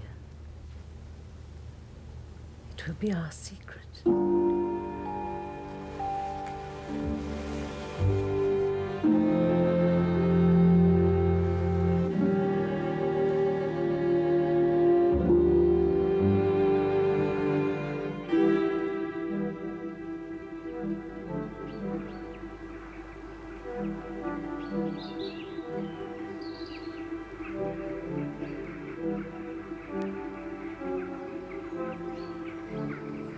Of late days, Monsieur and Madame Heger rarely speak to me.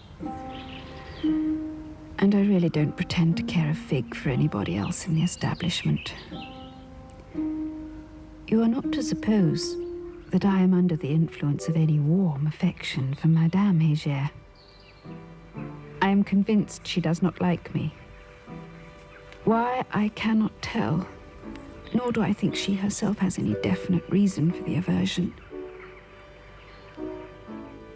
Monsieur Heger is wondrously influenced by Madame, and I should not wonder if he disapproves very much of my unamiable want of sociability.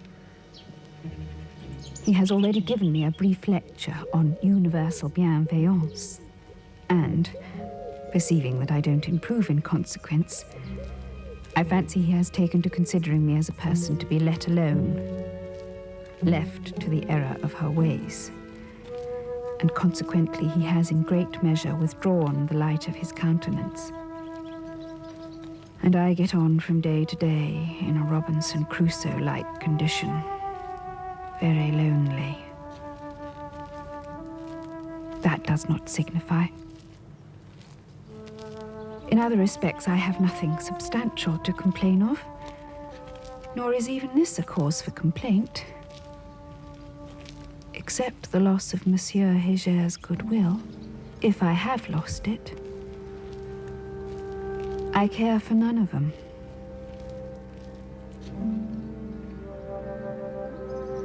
I hope you are well and hearty. Walk out often on the moors.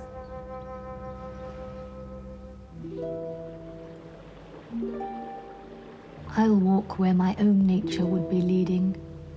It vexes me to choose another guide. Where the grey flocks in ferny glens are feeding. Where the wild wind blows on the mountainside. What of those lonely mountains worth revealing? More glory and more grief than I can tell. The earth that wakes one human heart to feeling can centre both the worlds of heaven and hell.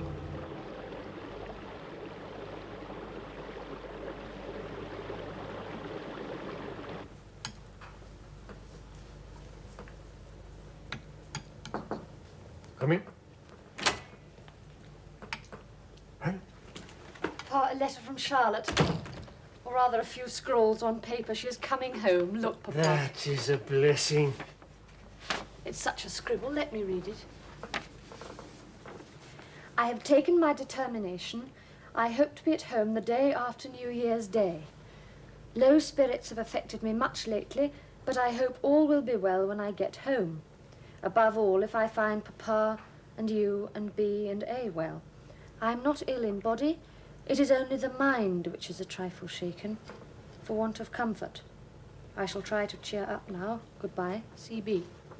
She felt no doubt in duty bound to the Heger after all their kindness, but really she has been too hard on herself, poor child. To have stayed there alone in a strange land for so long. No more of that. Now we must put the last 2 years to some practical use and draw up a prospectus for our new school. Oh me, oh my, Papa. You and I must say goodbye to our peaceful quiet when the house is full of other people's daughters. I dare say I shall find it no more disturbing than the thought of my own daughters in other people's houses.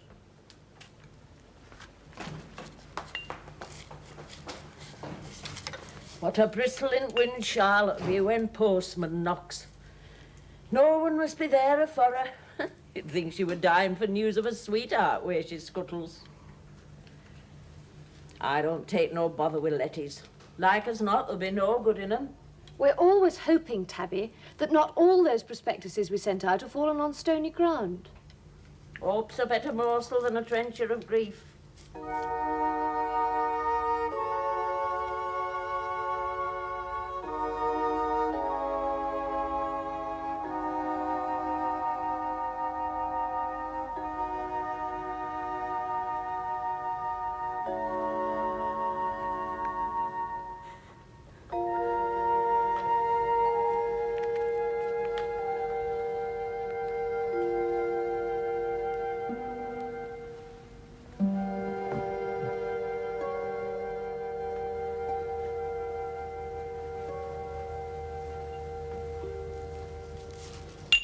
For Papa.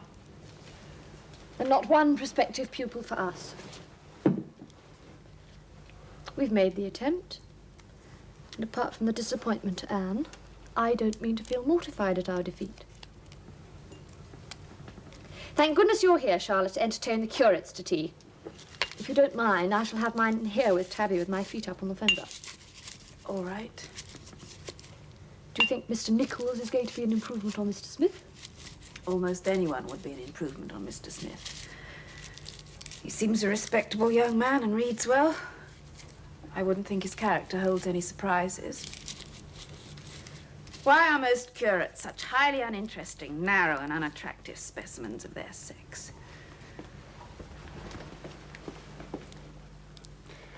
Well, I don't know how you found it where you come from, Nichols, but in these parts, if you meet a thoroughly opinionated, mulish fellow, you can be quite sure he's a dissenter. The clearest logic, the most brilliantly ordered argument. I mean, what does it mean to such minds? Nothing. A university-trained mind, such as our own, Nichols, is shrugged off, along with St. Augustine and the early fathers. Eh? I've certainly found many of them very stiff-necked.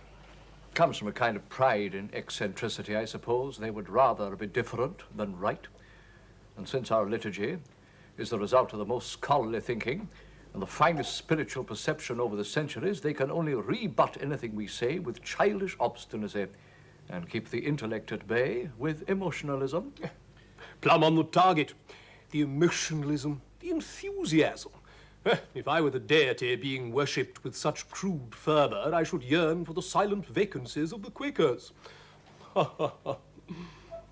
Wouldn't you say so, Mr. Brontë? Yes, I told Tom Heavers not so long ago. No, you'll come up against him, Nichols. You watch out. You know, I said to him, you people should learn the difference between the sufficient and the fulsome.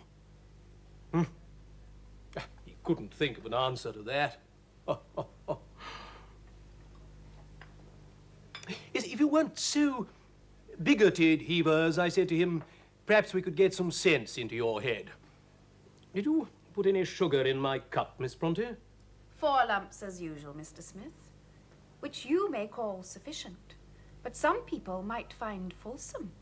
Just as your grasp of sound doctrine might seem like self-glorification and narrow-minded vanity. Oh, my dear Charlotte. Oh, really, my dear. I hope Mr. Nichols will let Haworth introduce itself to him without prejudice. Indeed I shall, most certainly, by all means. Excuse me. I will leave you to congratulate each other.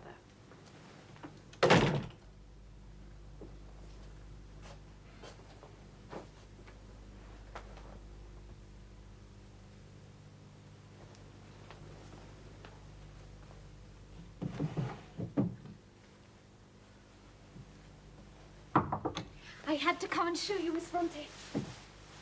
How do you like me? Do you think I shall make the heads turn on the parade at Scarborough? Is that your purpose or your fear? How odd you are. Of course it's my purpose. clothes are nothing if they don't make other girls envious and stupefy the men. Don't you wish the dress was yours? No. But I can see that it answers your purpose beautifully. It'll make Henry Roxby mad. Beauty makes him rave. Dear, no, don't talk like that. It's wicked of you. You know that you have been forbidden to think of Mr. Roxby. What nonsense! I should think of whom I like. And besides, how can I help it? Oh, you don't know what it is to be in love, or you wouldn't say that. Yes, I would say it. I would say that it's possible to live with the denials that life asks of us. And life may know better than our hearts what the good way is. Do people expect me to break Henry's heart? Now that would be wicked, if you like. And unless Mamma leaves me alone, I shall tell Papa about your brother. What do you mean, Lydia? Tell what about my brother? About him and Mamma, of course. Well, don't pretend you don't know they're lovers. Well, you all know that. Edmund knew first because he saw them, but I made him swear not to blab. I knew it was information that would be very useful in the last resort. Hi, Miss Brontë. You look as if you'd seen a ghost. Hadn't it occurred to you? I can't speak to you now. If you don't understand what terrible, terrible things you have said, then God pity you. I'm sorry. Leave this room before I strike you. Oh, heaven. I am sick of mankind.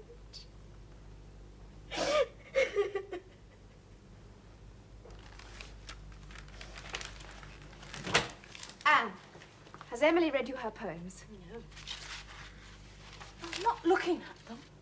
Oh, Charlotte, you mustn't. She never shows But them. they're You much mustn't too read good them. to be hidden away. They're strong and true. Emily's a poet. Oh, Anne. Charlotte, Listen, no. yes, listen. It will be wrong for them to be kept a secret.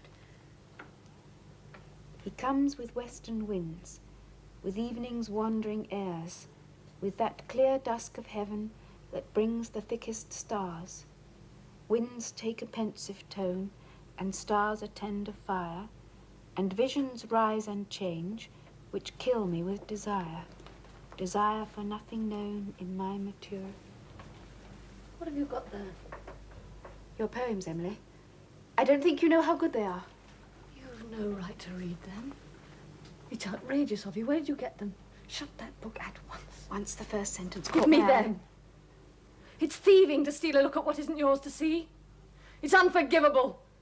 After the first glance, I had to read more. Perhaps I was wrong, but I can't be sorry that I did. Emily, you mustn't keep them a secret. They should be published. I'd rather burn them. It's a damnable world if you can't even be left alone in your own form.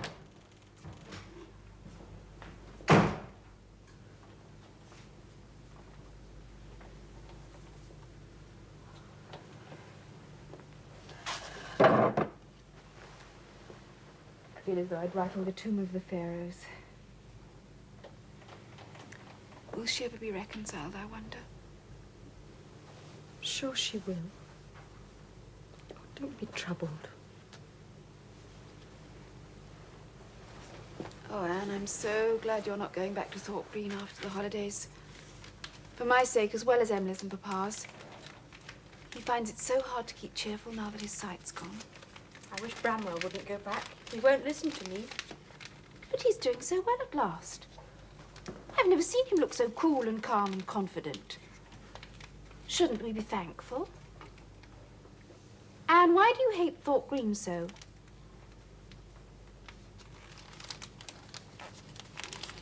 I do wish you would talk about it. I have some poems too, Charlotte, which you've never seen. They're not to be compared to Emily's. But you might like to look at them.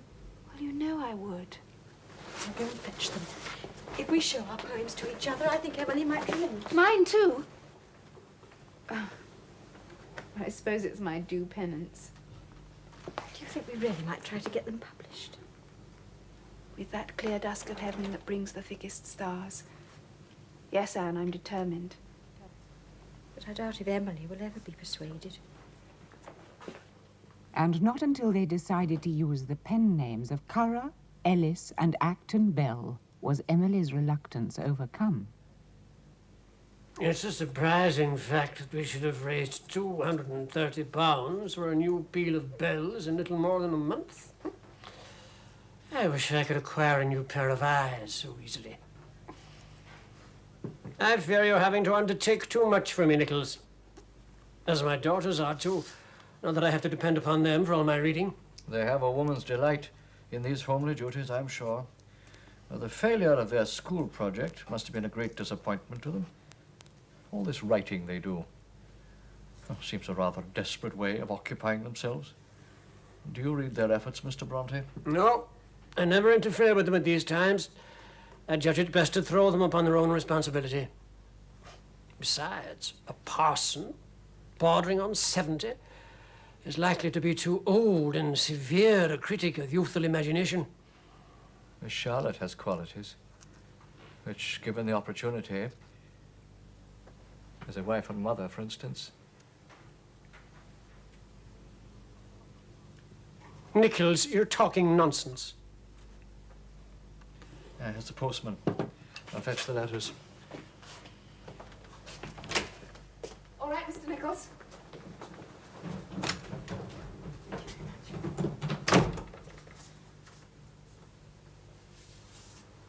One for my father.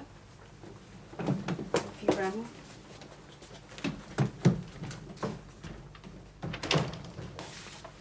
It's a letter from Edinburgh, Anne. From Chambers, the publishers. Do they say we can send the poems to them? They suggest we try a small firm of publishers who specialize in religious poetry. Messrs. Ilott and Jones of Paternoster Row. And we will we not? Well, they say we may be asked to pay something towards the cost of printing, but... What's that? No! God! That's Branwell, Anne. Was there a letter from Thorpe Green? Yes. I think I can guess. I've been dreading the day. Emily's gone to him. We should leave them alone together, Charlotte. She will calm him What's down. going on, Miss Anne? Oh, if you wouldn't mind leaving us, please, Mr. Nichols, it will be all right. Happened. Just Branwell injured himself. No, Papa, and Emily is with him. It will be all right. I'll tell you all about it presently. There's nothing I can do. No, nothing, Mr. Nichols. Thank you. Nothing at all.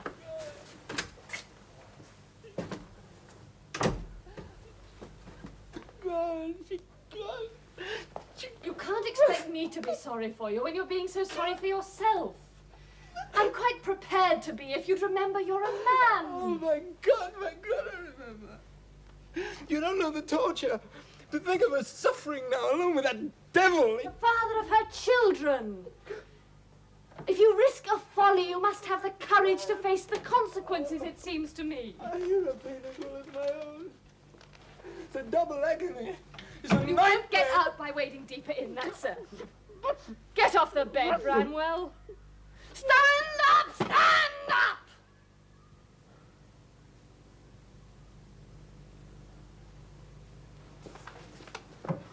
My dear, what is it? What can it be? A letter from Mr. Robinson. A terrible letter. You must know what it says. Bramwell agrees you must know. It's a letter of dismissal. I am sorry to hear it, but surely It there's says that Bramwell must break off instantly and forever all communication with every member of his family. He threatens to shoot him if he is seen anywhere in the neighbourhood of Thorpe Green. Has the man gone out of his mind? Papa, Branwell has done very wrong. But I lay the greatest blame on Mrs. Robinson. I believe she has deliberately played on his affections. She has encouraged him to make love to her. Branwell, with the wife of his employer. Oh, no, Anne, no, it cannot be as you say. I fear so. It fed her vanity, I suppose, which is more to her than self-respect or than husband or family. Papa, she is weak and deceitful. You must tell me himself. I must hear the full truth. Branwell! Branwell! Branwell, speak to me! Monsieur, my master. The summer and autumn seemed very long to me. I have tried to forget you. I have sought occupations. I have denied myself absolutely the pleasure of speaking about you, even to Emily. But I have been able to conquer neither my regrets nor my impatience. That indeed is humiliating. To be unable to control one's thoughts. To be the slave of regret. Of a memory. The slave of a fixed and dominant idea which lords it over the mind. Why cannot I have just as much friendship for you as you for me? Neither more nor less. Then should I be so tranquil, so free. Oh, Charlotte. Emily has done such a brave thing. She has branded herself. What on earth do you mean? She was trying to give a drink to an exhausted stray dog that she found in the lane, and it bit her on the wrist. She came straight in and got one of Tabby's Italian irons, held it in the fire until it was red hot, and cauterized the bite. Tabby caught her at it. Heavens. Well, it's no wonder that poor Willie Waitman nicknamed her the Major. There never was such a soldier. We're not to let on that we know. She told Tabby not to tell. She's gone down to the druggist to buy some chamomile. Oh, have you damaged yourself, Miss Emily? Nothing, a little burn. Thank you, Mrs. Hardy. I think you should persuade your brother to have an extraction, Miss Emily. An extraction? To make up his mind to have that troublesome tooth drawn. The opium he gets from here, it only numbs the pain for a time. He can't go on like that, miss. No, he can't, Mrs. Hardy.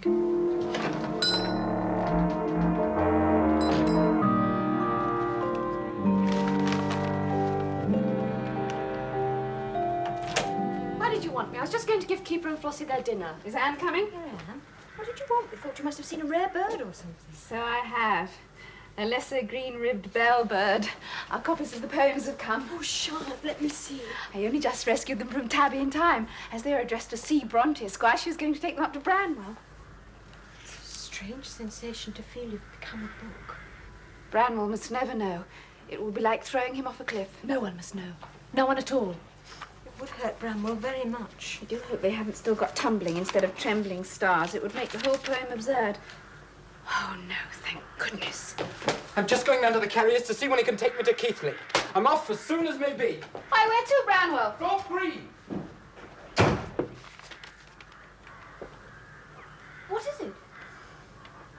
On Tuesday at Thorpe Green, near Boroughbridge, aged 46.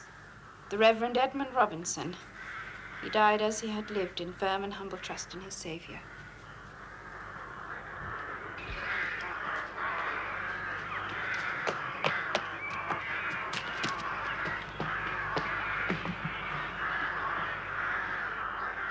Oh, the fool!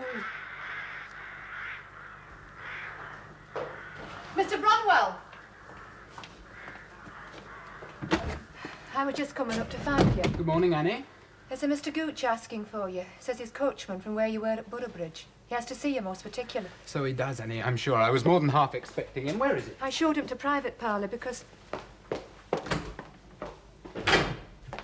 Well, George Gooch, it's good to see your face again. How are you? I'm well enough, Mr. Brontë, well enough. Don't feel awkward, Gooch. I've heard the sad news. Do you bring a letter for me? No, sir, not as you'd say a letter. Yes, distressed and exhausted she must be. Worn out with attending on him. She will need all the support and care we can give her. I'll come back with you, Gooch, as soon as you're ready to make the journey. No, sir, I'm afraid that's not going to be possible. Why not? Is she ill, Gooch? Too ill to receive me? In a pitiable state, kneeling in her bedroom, weeping and praying as she told me to tell you. The fact is... Shall we sit down, Mr. Brontë? Of course, I must go with you. I have to tell you how things are situated. Mr. Brontë, I'd be glad if you'd sit down while I go with you. Very well, but for God's sake, Gooch, what are you trying to tell me? It's the question of Mr. Robinson's last will and testament, you see. Mr. Robinson made a codicil to his will, by which the mistress stands to lose every penny of the money if she ever sees or communicates with you again, Mr. Brontë. What? And not only that, sir. The children will be taken from her and put in the care of the trustees, the Venerable Archdeacon Thorpe and Mr. Evans. No, Gooch. Miss Elizabeth, Miss Gooch! Mary, and Master Edmund, I mean. Because Miss Lydia, you know, I don't know if you heard, ran off and married that actor fellow and has been cut off without a shilling. Weeping and praying, oh God.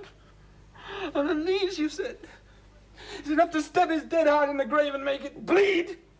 The devilish cruelty of it. Oh, what shall I do, Gooch? What shall I do?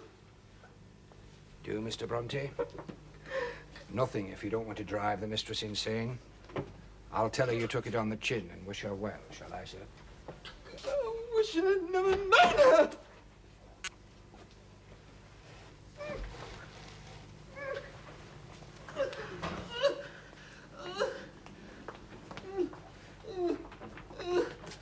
Mr. Sugden! Mr. Sugden, can you come quick? Mr. Brontë's fallen in dead.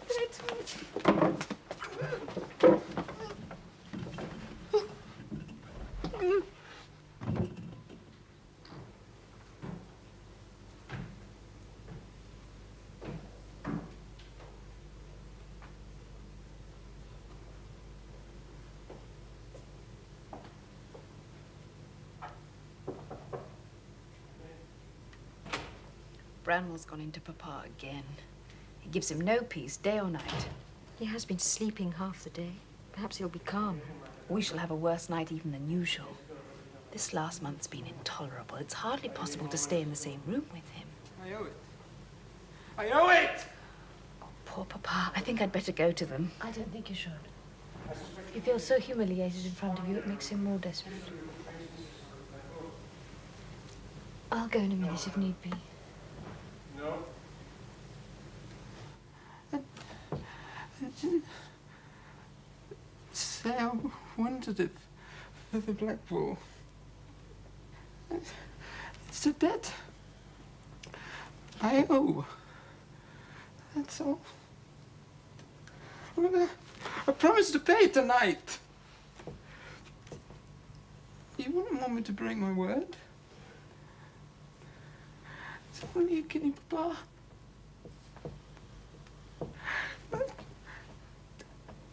There's enough tormenting my mind already without these other anxieties.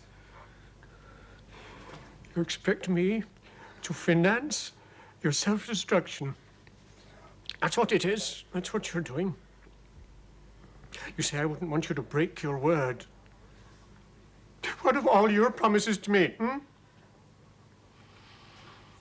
How can I trust you? And you don't care what misery you create for yourself and everyone around you. Give me the money. Papa, give me the money. Do you want me to kill myself? I couldn't be worse off in the next world than I am in this. Please. Your worst debt is to yourself, my son. That's the debt that you need to pay.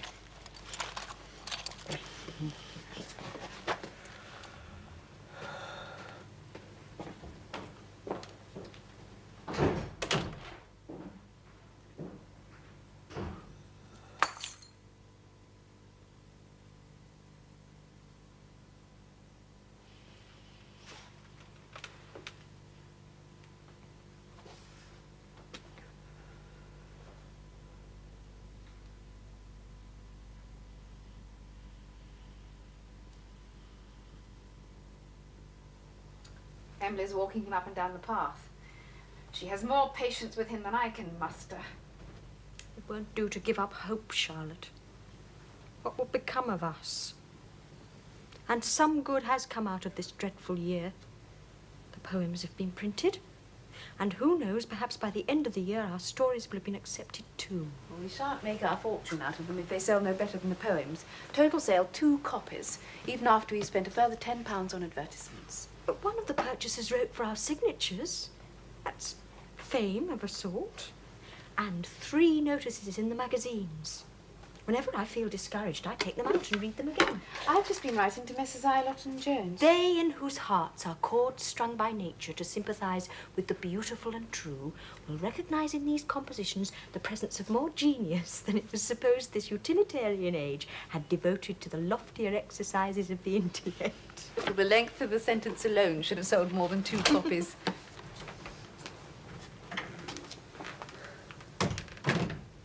He's a hopeless being.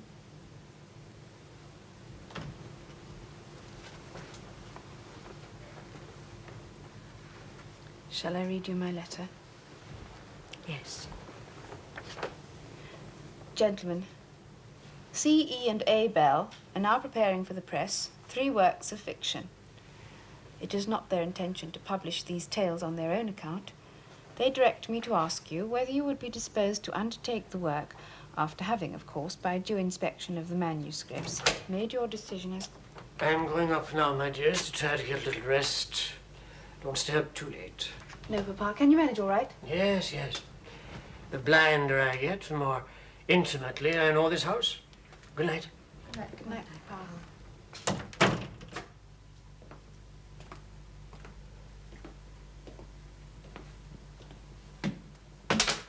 Oh, dear, oh, dear.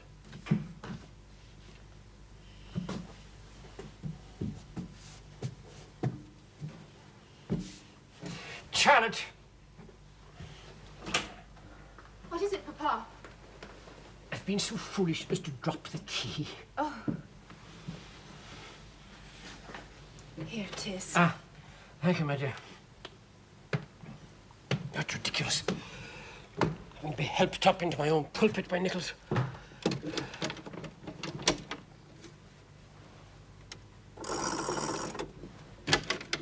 I'll have no more of it. Not much more. Not much longer.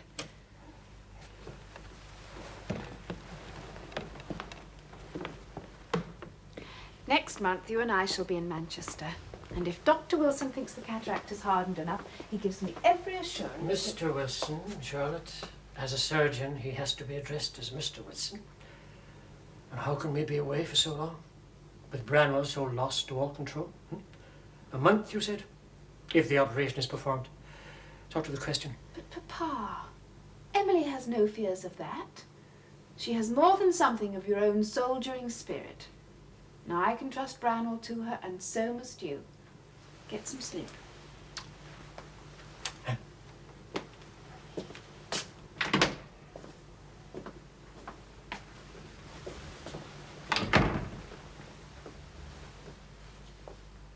Flossie would hardly be a heroine if she weren't beautiful.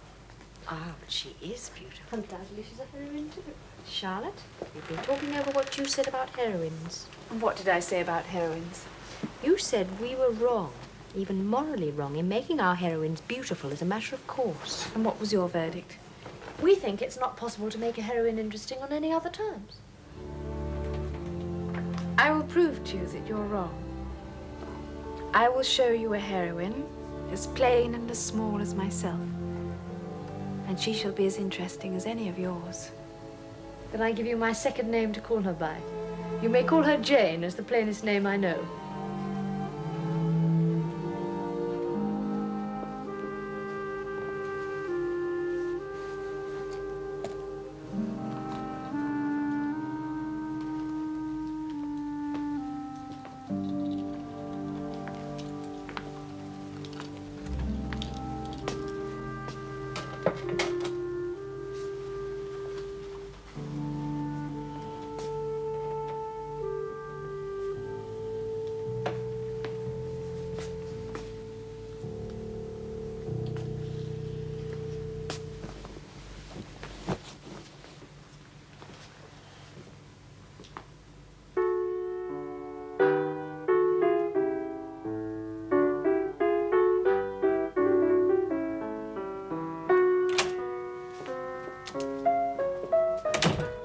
Manuscripts have come back again.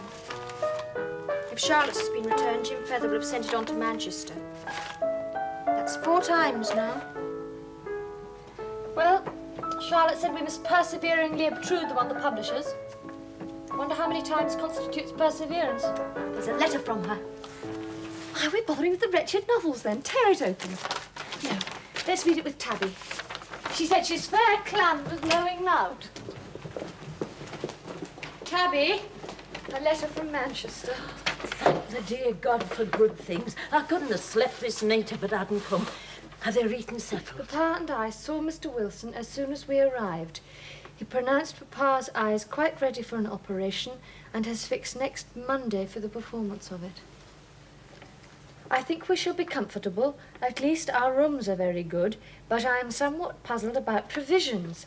We board ourselves. I find myself excessively ignorant. I can't tell what the deuce to order in the way of meat, etc. Poor chick. For ourselves I could contrive, Papa's diet is so very simple, but there will be a nurse coming in a day or two, and I'm afraid of not having things good enough for her. Mr. Wilson says we shall have to stay here for a month at least. It will be dreary.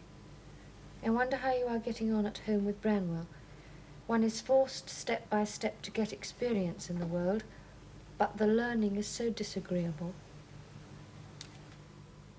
It was on Tuesday, the 25th of August, that Dr. Wilson, not believing in couching, performed the more serious operation of extracting the cataract. For a moment, just for a moment, Patrick despaired of life. At 70, he doubted if he should survive the ordeal. There was no anaesthetic. He turned to Charlotte with the cry, "I shall never feel keeper's paws on my knees again." Then the spasm was past, and the iron control was restored. He was quite ready. The affair lasted precisely a quarter of an hour.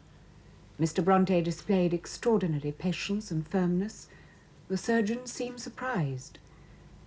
Charlotte was in the room all the time, as it was his wish that she should be there. She neither spoke nor moved till the thing was done.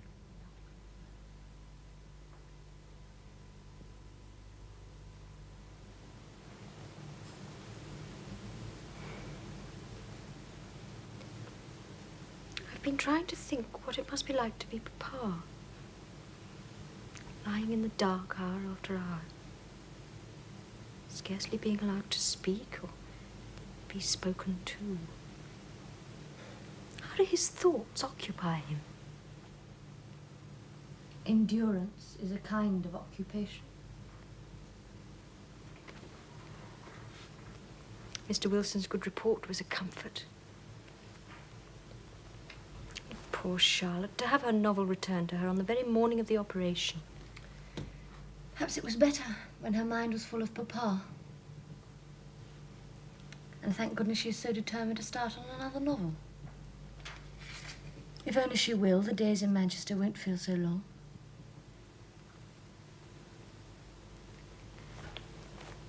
Emily, I have begun on another story. It's going to be a hard one to write, I think, quite different from Agnes Grey. Would you like to hear how it begins? Oh, of course. I'll fetch it. It's only the first chapter.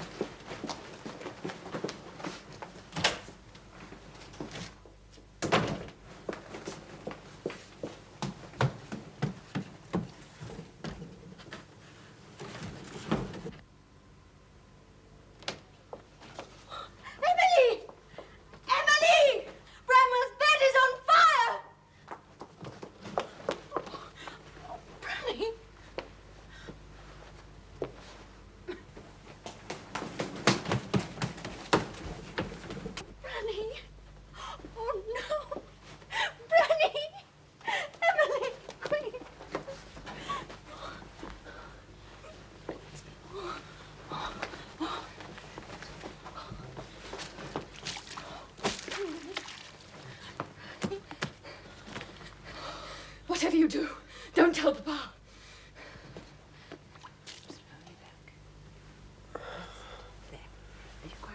Yes, thank you, nurse. Mr. Wilson seemed very pleased. I pray he's not merely trying to keep us cheerful. Oh, no, not at all, Miss Brontë. He thinks it has all been a perfect success. And he told you he may get out of bed and sit in a chair for a while? Have you told him? Yes, but he would like to hear it from you, I'm sure.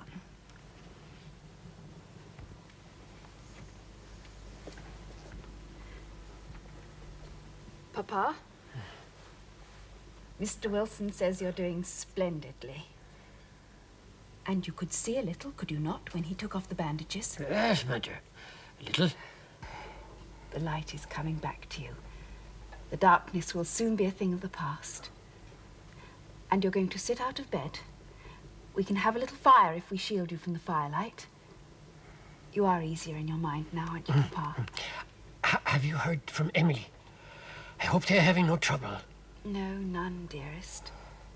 And when you've rested, I'll read you what she says. Now try to sleep.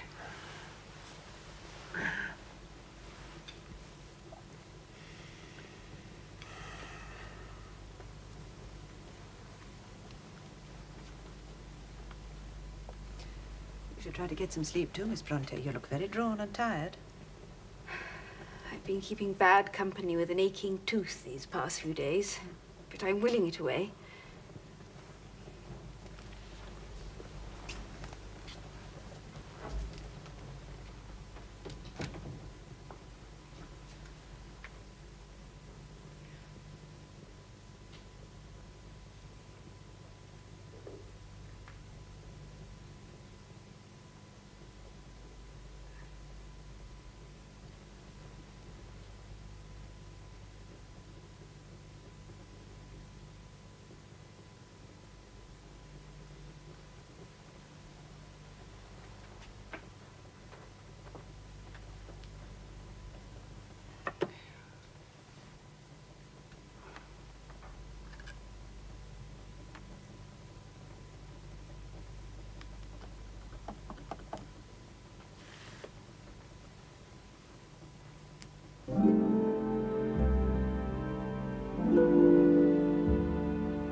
No possibility of taking a walk that day.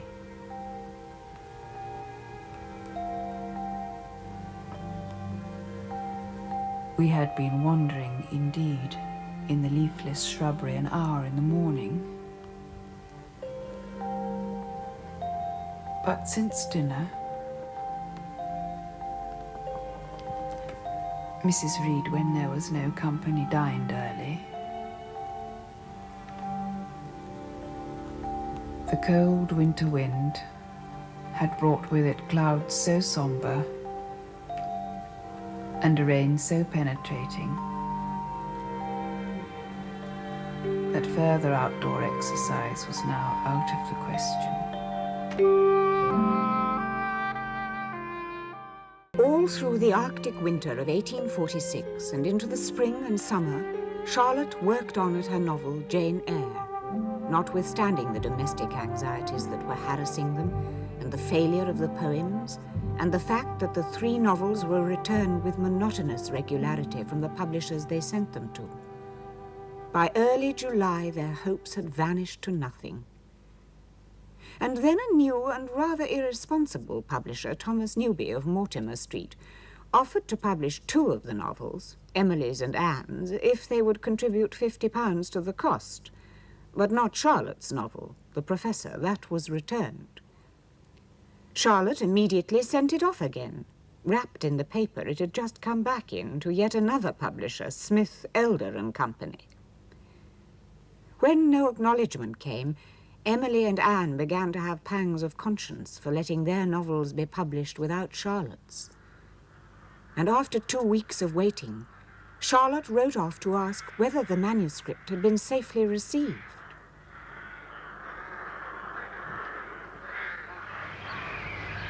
Here's Mr. Feather coming with the post. He's not carrying parcels, so there's still some hope for Charlotte. Thank you. Nice and bright again. Yes, it is indeed. What is it, Charlotte? Is there news?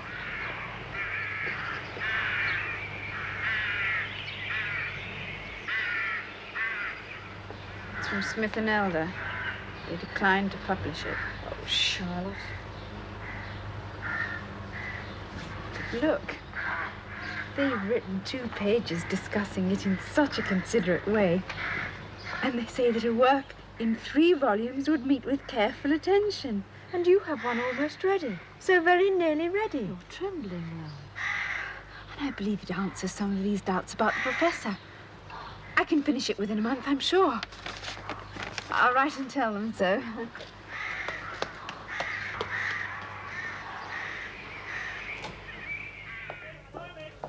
Good morning.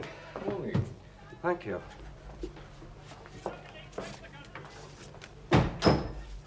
Did you give Smith the manuscript by that fellow Bell? Yes, he took it home with him on Saturday. I'm glad you backed me up. He thinks you're more clear-headed than I am. He laughed when he read my report. You seem to be so enchanted, he said. I don't know how to believe you. It's extraordinary. After all these years as a reader, that a manuscript can keep me up half the night to finish it. I can't visualize the man at all, can you? I can usually get some sort of notion, but... I know. It is rather mysterious. And his address, care of some spinster lady or other. At our parsonage, you said? It's not the sort of book you think she'd appreciate if you let her read it. And yet the odd thing is, you see, his letters have a style and a hand that's quite feminine. Good morning, Williams. Good morning, Taylor. Sorry to be so late this morning. We were just talking about that novel you took home with you. Did you have time to have a look at it? I began it at breakfast.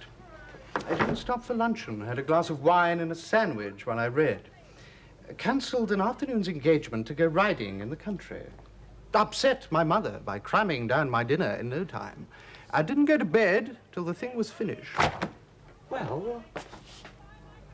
Oh, my dear fellow, what do you mean? I should think we could reckon on a publication date in October.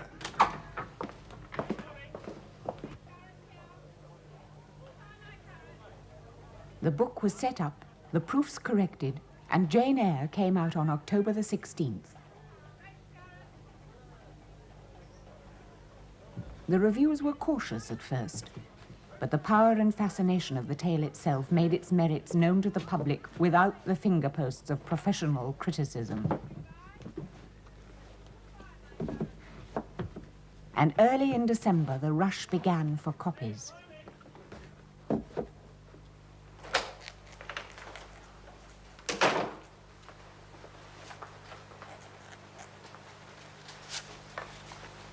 I just had a very awkward conversation between Papa and James Feather. Why, what was it?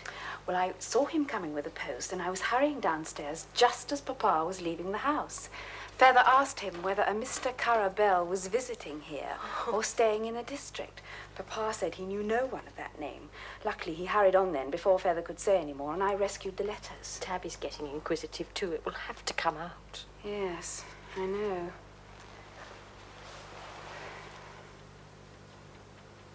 Silence is turning to double dealing. I'll confess it to him this very afternoon before I weaken.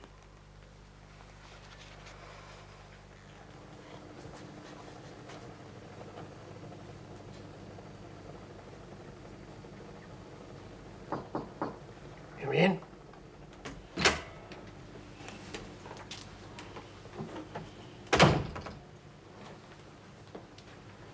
Papa, I've been writing a book. Have you, my dear? Yes, and I want you to read it. I'm afraid your handwriting will try my eyes too much. But it is not in manuscript. It is printed. But, my dear, you haven't thought of the expense. It will be almost sure to be a loss, for how can you get a book sold in sufficient numbers? No one knows your name. But, Papa, I don't think it will be a loss. And no more will you if you'll just let me read you a review or two. The book is called Jane Eyre. And this is what the Times newspaper has to say. Jane Eyre is a remarkable production. Freshness and originality, truth and passion, singular felicity in the description of natural scenery and in the analysis of human thought enable this tale to stand boldly out from the mass. What will he think? What will he think? He hasn't stirred from his room all day long. Well, most of the time he may have been sleeping. He gets such trouble nights now. I hardly like to give him the work of reading it. Are you nervous? I really think I am. I know I shall be. Ever since Mr. Newby's letter this morning. To think that by tomorrow, Emily and I will have our books in our hands as well. My heart keeps giving a skip and a hop. You have your success to thank for that, Charlotte. You might never have brought them out otherwise. Well, I wish I could have more faith in your Mr. Newby. Girls, do you know Charlotte has been writing a book? And it is much better than likely. Papa, you have hit it. I'll pour him a cup of tea as a reward.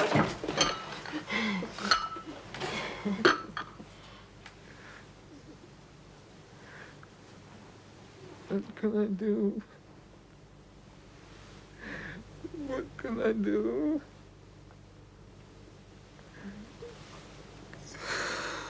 It won't let me get away from it. This dragon in my mind. Dragon agony. No! I can't get away from it in words.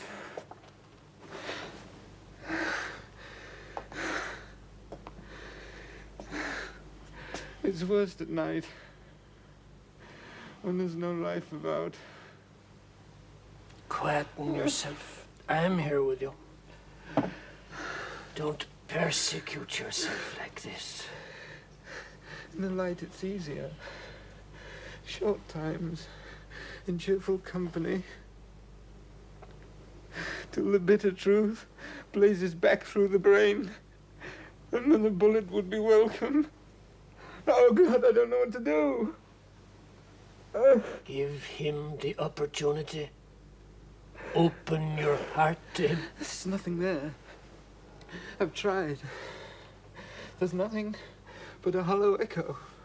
Or if there's anything, it's hell that's waiting for me. Branwell, I beg you to listen and believe. We are never cast out for what we truly repent of. Byron had the terrible truth of it. No more, no more, oh, never more on me. God, the freshness of the heart shall fall like dew. To hear, than we to pray. I tell you, love won't have anything to do with me. Give us those things whereof our conscience is afraid. I beseech thee, bring my son to an understanding. My clock is at 12 at night. That he may find How in can thee I a talk to mind people who think that it's noon?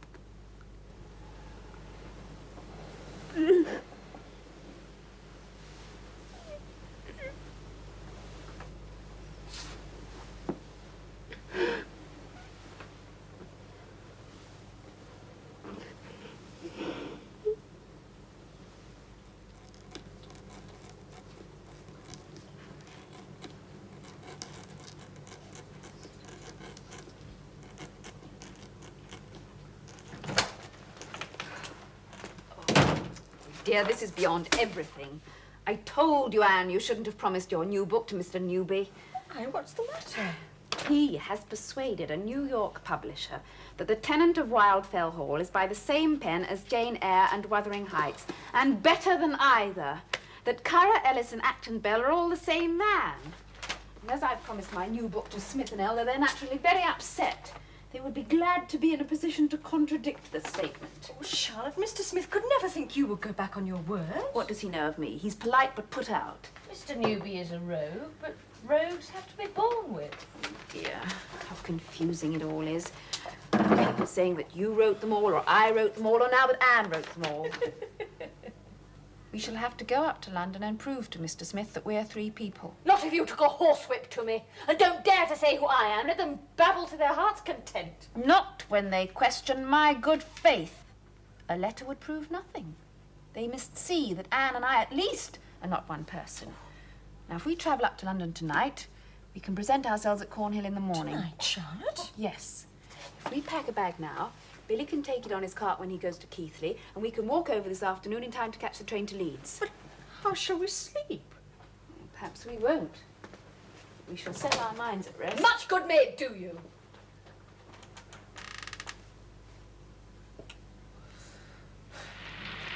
I hope I haven't let impulse outrun discretion. Now that I'm calmer, I'm beginning to feel apprehensive. You mustn't be. We can't go back now. This wretched storm. I wish you hadn't to spend the night in wet clothes. I shall feel very responsible if you catch cold. Don't worry, Charlotte. Do you think anyone will be at the office on a Saturday morning? Oh, Anne! I hadn't thought. Once begun, we must persevere. That's why I have to go on to the end with the Tenant of Wildfell Hall, though I know you wish I wouldn't. I hate to see you wrestling with a task so foreign to your own natural inclinations. I'm sorry, but it has to be done, and it almost is.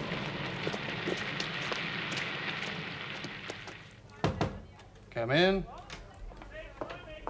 Excuse me, sir, but there are 2 ladies say they must see you. 2 ladies? Well, what can they want? Did you ask their names? They wouldn't give their names, Mr. Smith. How very odd. Yeah, rather odd. Small and rather odd. Well, you'd better bring them in. This way, ladies.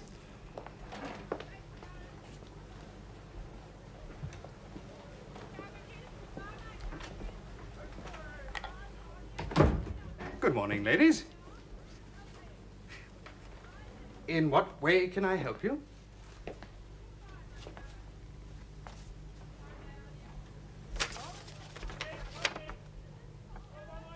But where did you get this? From the post office. It was addressed to me. We both came, my sister and I, so that you might have ocular proof that there are at least 2 of us. Am I to understand? No. No. But this is most perplexing. You have me at a disadvantage. We are 3 sisters. I mean, I am Miss Brontë, who is Currer Bell, and this is my sister Anne, who is Acton Bell. God bless my soul. So we have come to the heart of the mystery. Do forgive me if I seem for a moment disbelieving. Miss Brontë, may I take your hand? Miss Anne? You see, neither of us, we will... Miss Brontë, please, sit down. Here. Miss Anne, please. You must understand.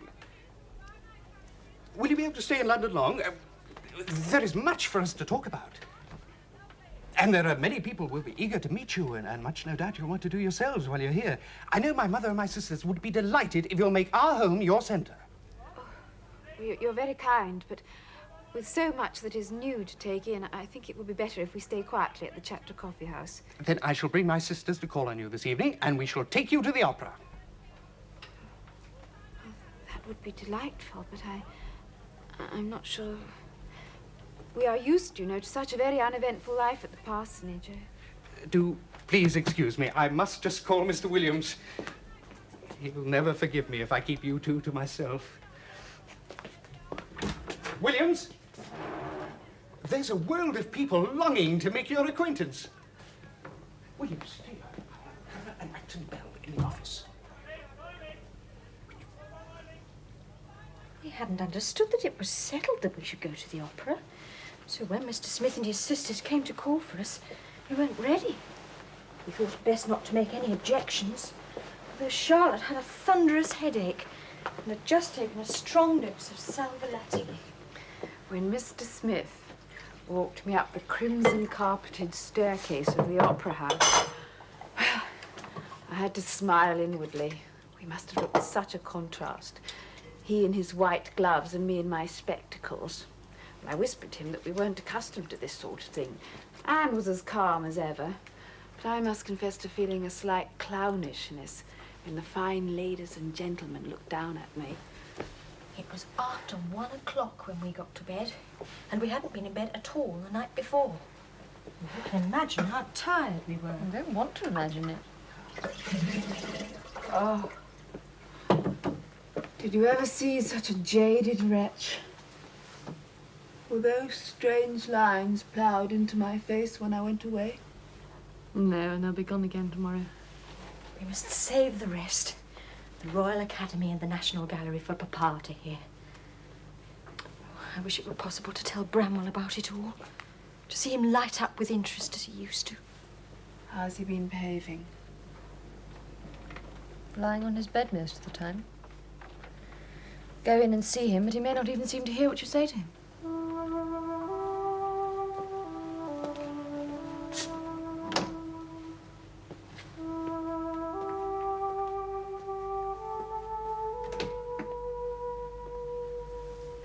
Branwell?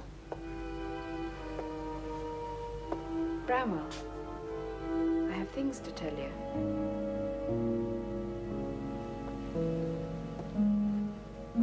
Anne and I have been to London. I thought you might like to hear about it. Branwell!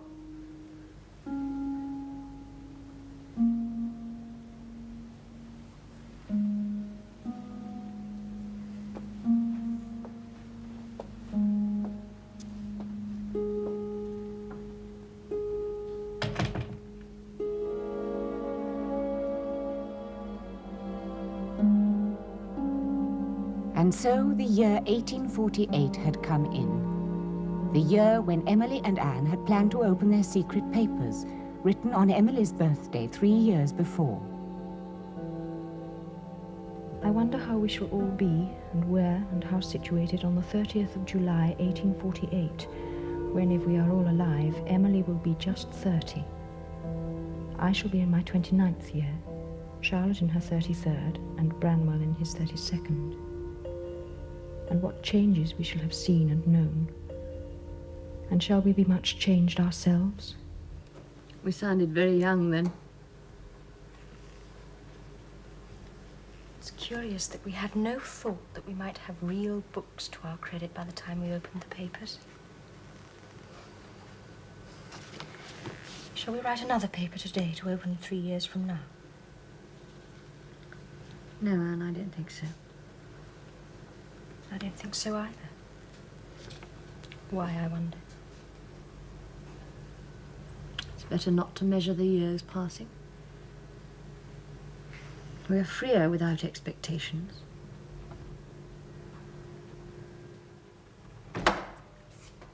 Here is Mr. Brontë come to see you, Mr. Grundy. Well, good evening, sir. I thought that... Good evening, Mr. Grundy. You thought to see my son. And indeed you will. Though scarcely as you remember him, I'm afraid. He's very weak and confused and broken in health. I'm sorry to hear that, Mr. Brontë. I left him still in bed, but he was determined to dress himself and come here. Your message had a quite desperate urgency for him, which really alarmed me. I would have invited you up to the house, but I believe that any effort he can make to rouse himself may be of benefit. At least I hope so.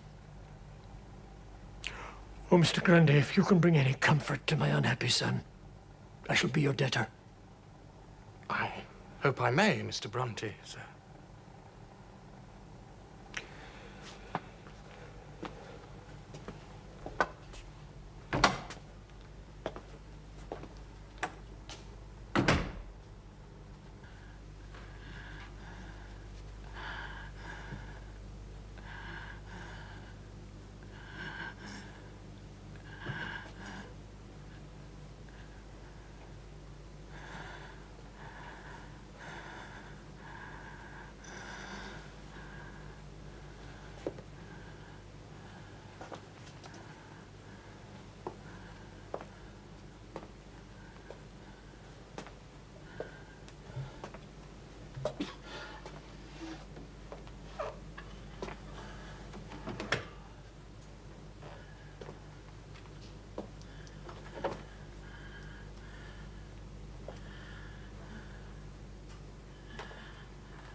dear Brontë.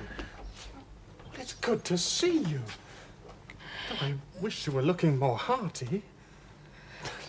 Well, it's kind of you to drag yourself out of bed for me. Now, come, sit down. Come.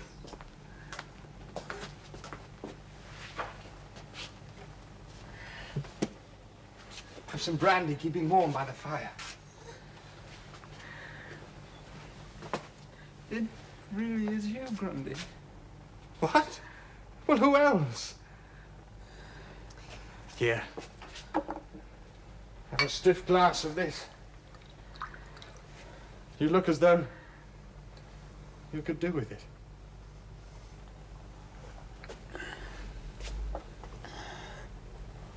Coming out of a warm bed into the cold night.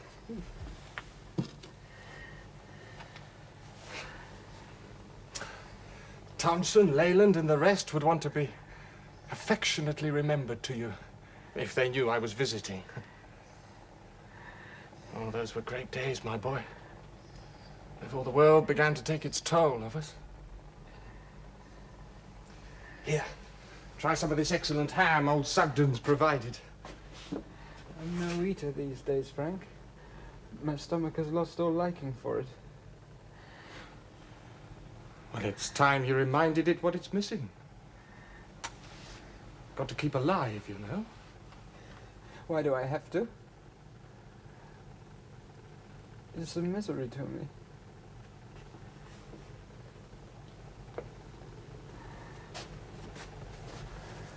All the good I saw once in the world and in myself has collapsed in total ruin, and my body with it. If I weren't as frightened of dying as I am of living, I'd put an end to it. Look here, I won't have that. We're all too fond of you to let you take that line. Stop tearing yourself apart. Get yourself well. What about that novel you were writing? Writing? Jesus. It's only asking for worse depression. The hopelessness of breaking through the barriers of literary circles, getting a hearing among publishers, is a self-mortification I can do without. Here, let me fill your glass.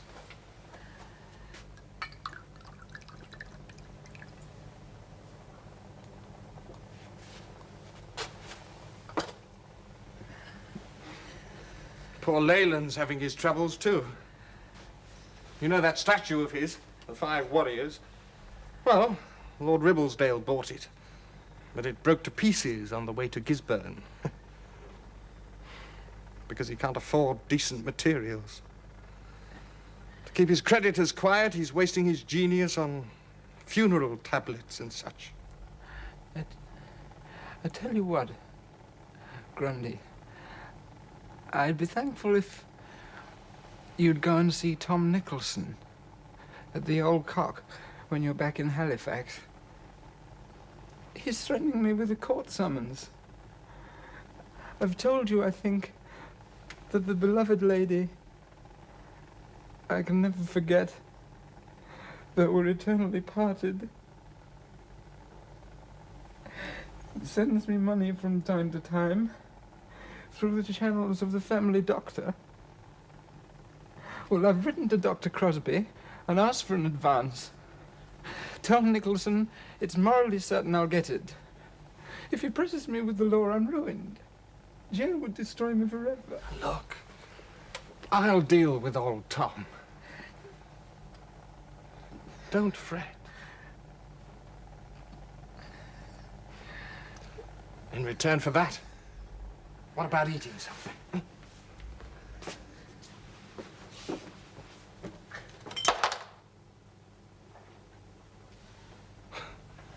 Well, what's that for?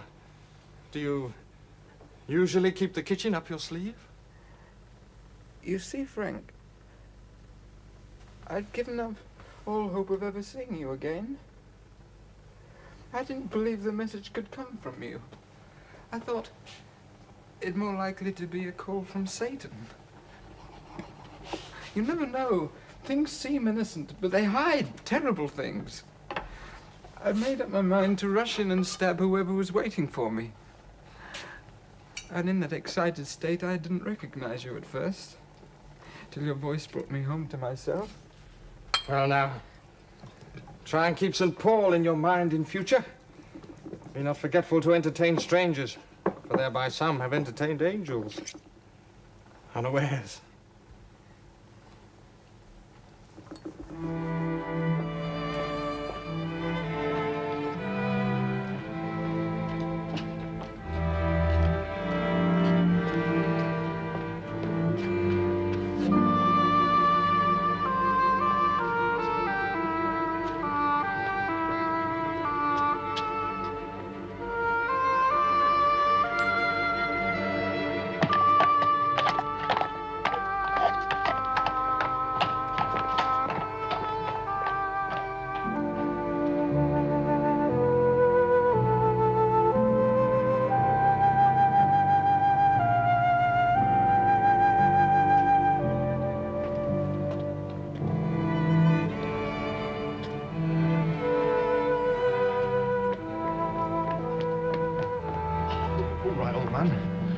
He shouldn't be out, you know.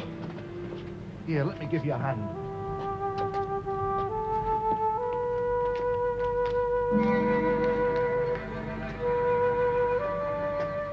He's overdone himself, Miss Emily. Let me take him up to his bed.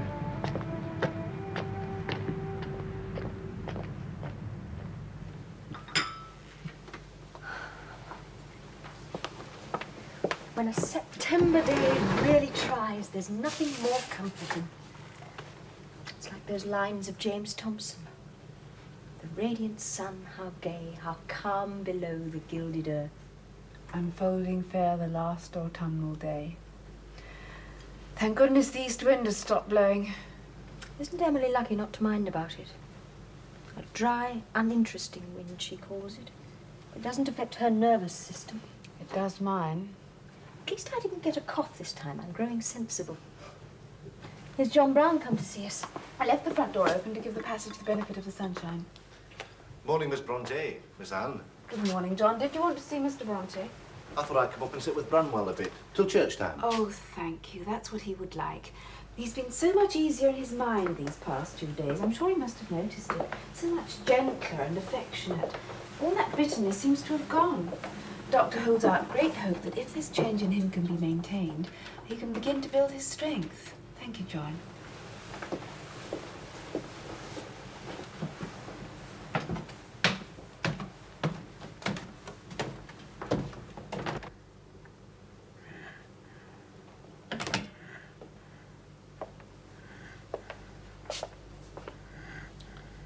Branwell? Are you sleeping?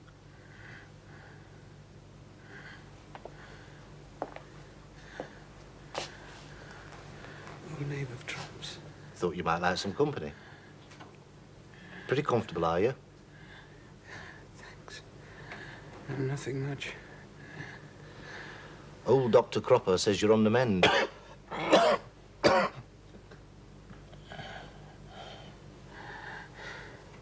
I don't know what there is to mend.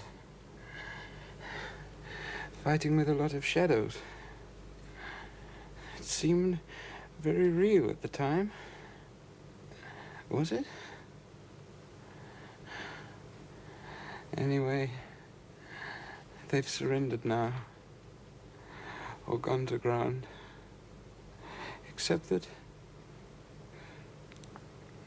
I've done nothing. Either great or good. That's something to look forward to.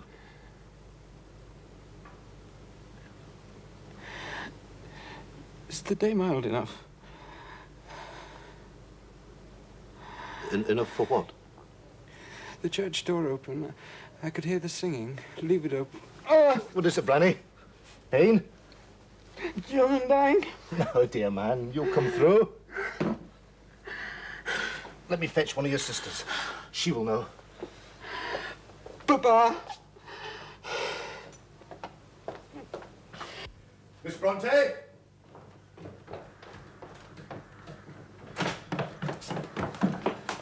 look bad. Is Mr. Brontë in his study? Yes.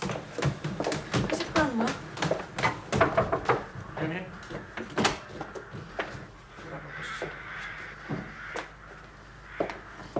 He has asked for me. Branwell has asked for me.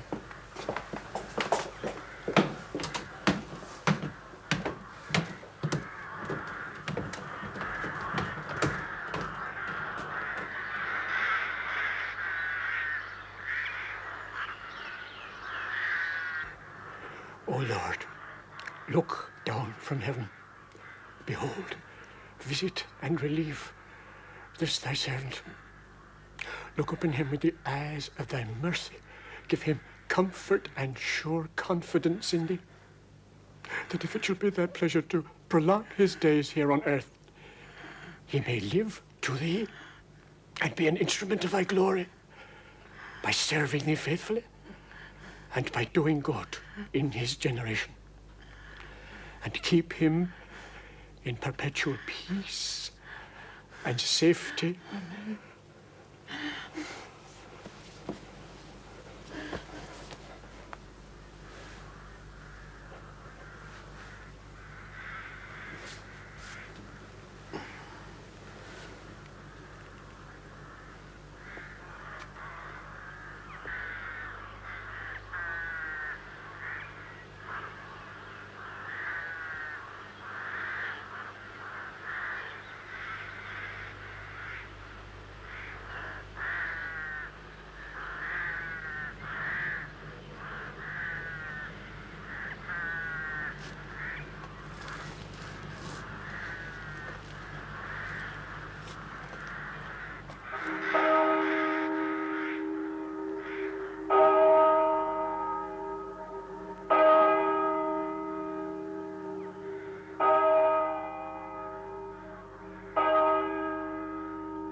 On the Sunday after, when the memorial sermon to Branwell was preached, Emily was unwell, but she forced herself to attend the service.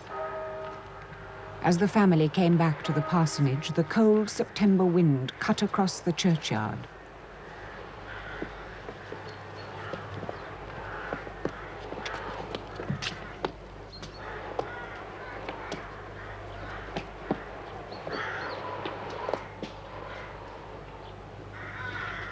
Long before, Emily had written in a poem, "I could swear that wind had swept the world aside." And the wind had begun the work of taking her world away as she closed the parsonage door behind her for the last time. Never in all her life had Emily lingered over any task that lay before her, and she did not linger now. Charlotte watched her suffering with an anguish of wonder and love. One day, when Emily seemed a little better, Charlotte thought to amuse her sisters by reading what was said about them in the North American Review. It was after the publication of The Tenant of Wildfell Hall, and Charlotte later described to me how strangely the critics' view of the authors compared with the truth. And there can be no doubt that Mr. Warner has spoken with extreme disparagement. As I sat between them at our quiet, but now somewhat melancholy fireside, I studied the two ferocious authors. Ellis, the man of uncommon parts, but dogged, brutal, morose, sat leaning back in his easy chair, drawing his impeded breath as best he could, and looking, alas, piteously pale and wasted. It is not his wont to laugh, but he smiled half amused and half in scorn as he listened. Acton was sewing. No emotion ever stirs him to loquacity, so he only smiled too, dropping at the same time a single word of calm amazement to hear his character so darkly portrayed.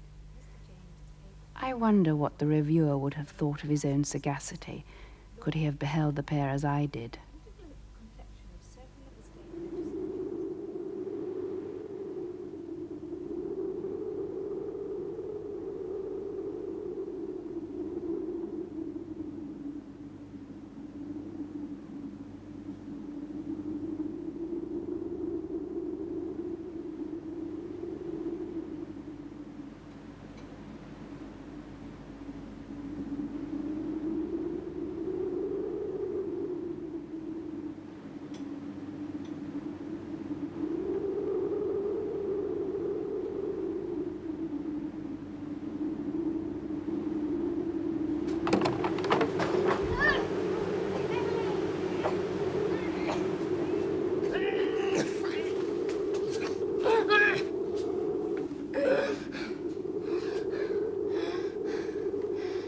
only you would attend to yourself as perseveringly as you do to the animals.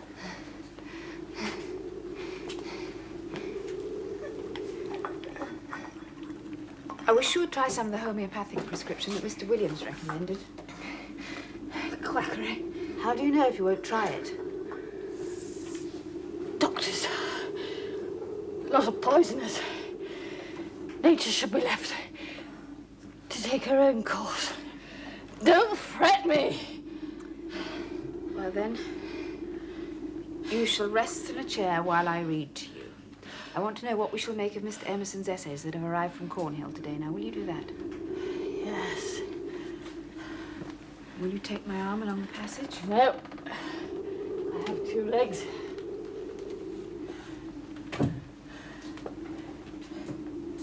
Why don't you go up to bed? 10 o'clock is my time for bed. It is not 10 yet. And 7 o'clock is your time for rising. Surely not when your pulse is beating at 115 to the minute. I wouldn't have let you feel it if I thought it would turn you into an agitator.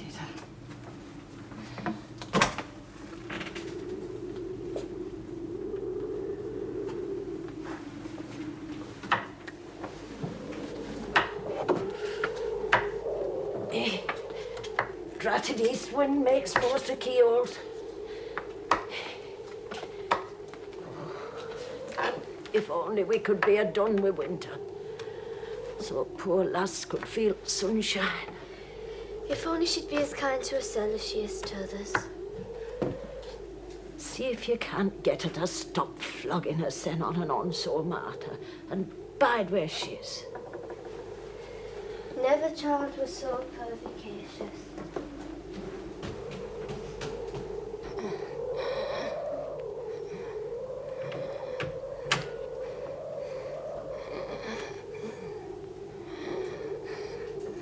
No.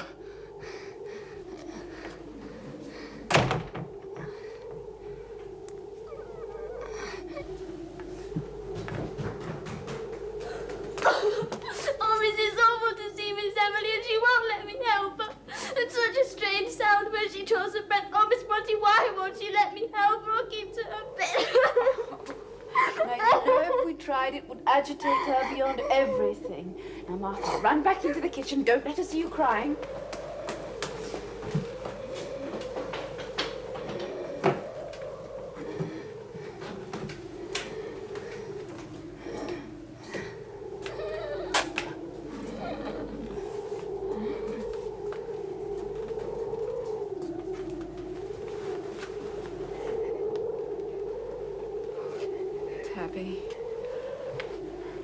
Tabby, I've never felt that the world was so dark. What can we do to comfort her? She'll not have none of it. She do tear me so to stand by and I daren't speak. I think I'll go up onto the moors and see if I can find some heather. Maybe the sight and the moorland smell of it will cheer her. Nay, nay. You'll not find out of it this late in year. Not going on towards Christmas time. Well, I must try, Tabby. There may be a spray lingering in some sheltered hollow, even if it's withered.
I'll send for a doctor. I'll see him now. Oh, thank you, Emily, dear. It will help us.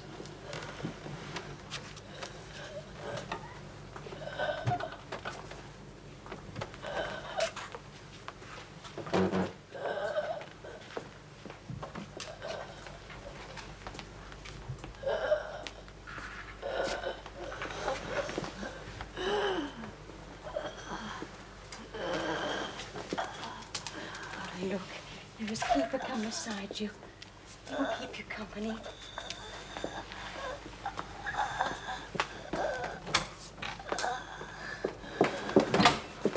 Just going to fetch Dr. Wellhouse, Papa. Emily will see him now.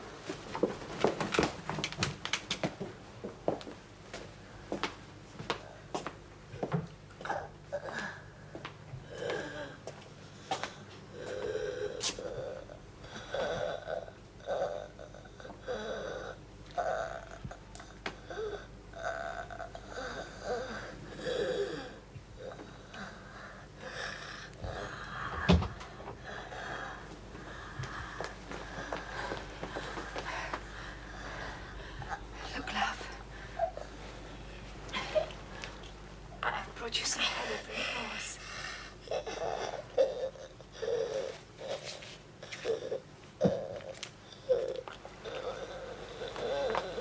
Charlotte, you must bear up. I shall sink if you fail me.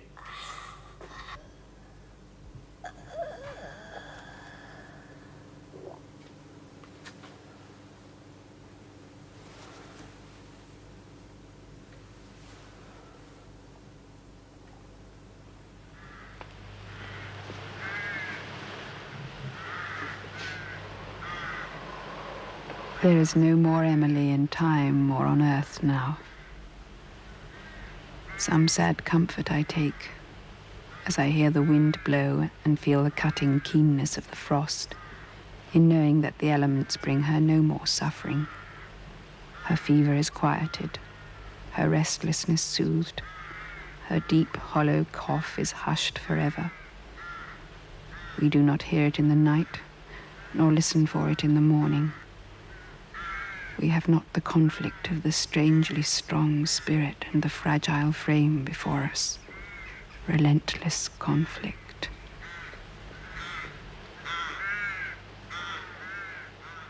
The dog-keeper lay down at Emily's door and howled pitifully for many days. It was Christmas time. The sight of Anne's still but deep sorrow woke in Charlotte such a fear for her that she dared not falter. Somebody must cheer the rest. She wrote to her old school friend, Ellen Nussey. Could you now come to us for a few days? You will, I trust, find us tranquil. Try to come. I never so much needed the consolation of a friend's presence. It's no way to treat a guest, Miss Nussey, to send her in kitchen. But when you were asked, Anne weren't near so sickly as these past few days. It weren't in our thought she'd take so bad. But I love the kitchen. You know I do. 16 years ago, Tabby, when I paid my first visit, you didn't mind then if I sat here with you. You were not then, Miss Nussey, but one of my children. Not a visiting lady. Little notion then we had what a road it'd be.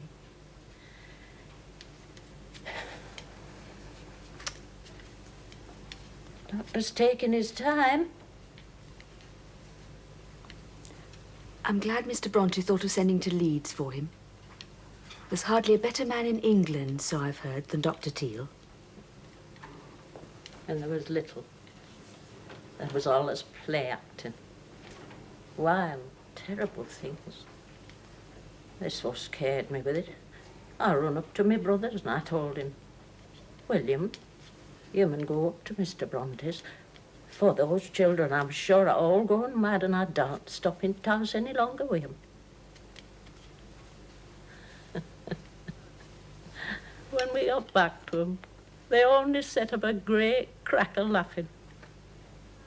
giants, 10 miles high, they said they were, ruling a mighty nation. Has the doctor gone?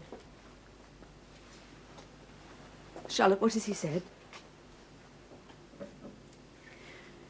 He says we must send you home. It's consumption of both lungs, very far advanced. There is nothing. Oh, my dear.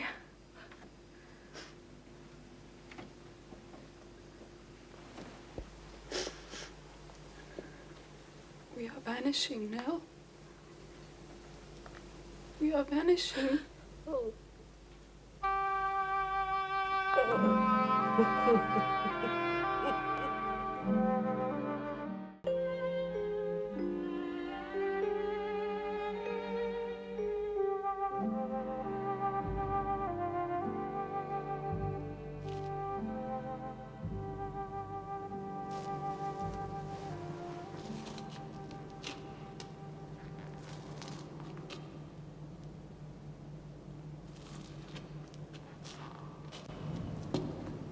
Miss Brontë. You startled me, Mr. Nichols.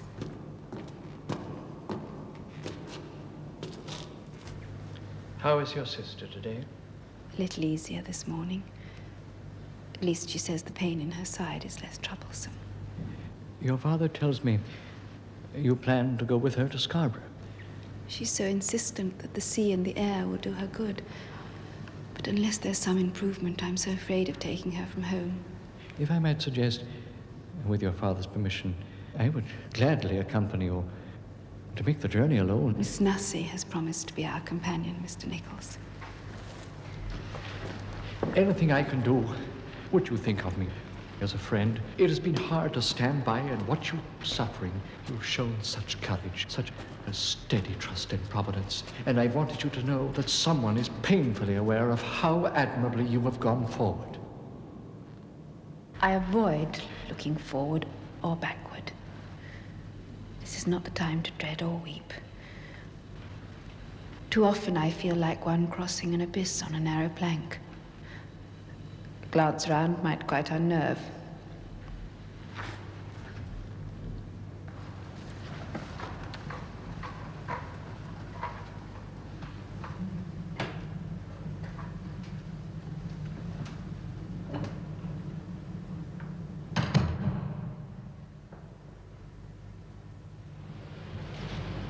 Don't stay with me, Charlotte. Show Miss Nussey the Spa Bridge. I shall be very happy alone. There's so much to see and take in. I'll be my own coachman. Is it all right for her to... Or a baby could drive him, miss.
Won't she go, miss? I'm frisking her up.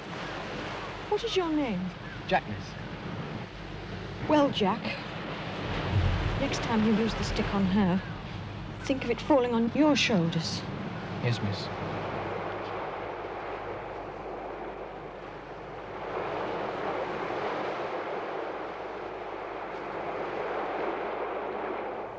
Do you see that little dog? Barking at the foam as it runs up towards him. He's acting like King Canute. The sea is so still today. It was only enough to fracture the light. Almost too good to leave.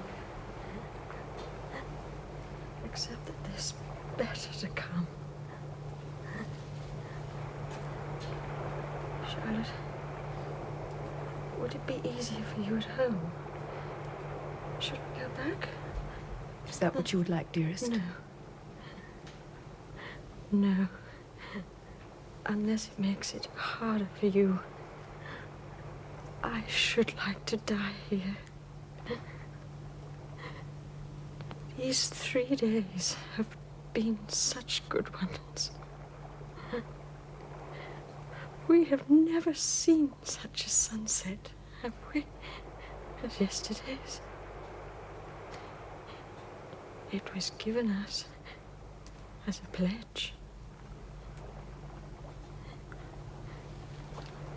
Don't be fearful for me.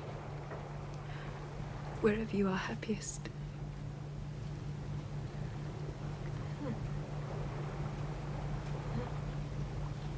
Tide has begun to turn.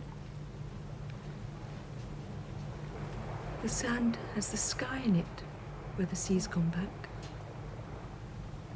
Cloudless, blue sand.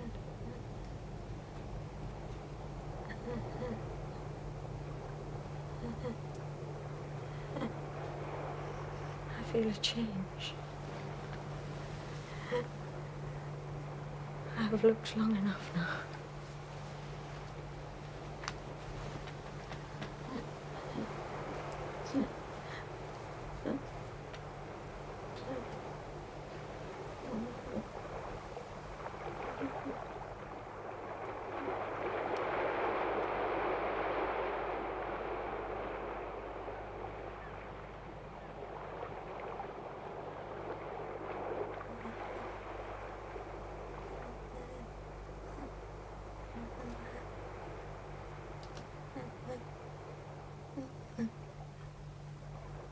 Take courage, Charlotte. Take courage.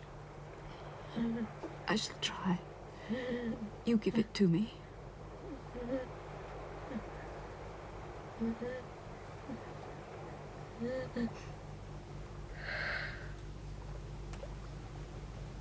Oh, Anne.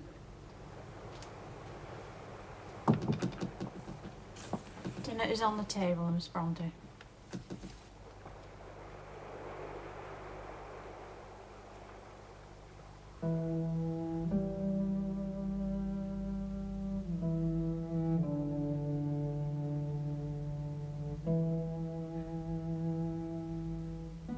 Anne was buried at Scarborough.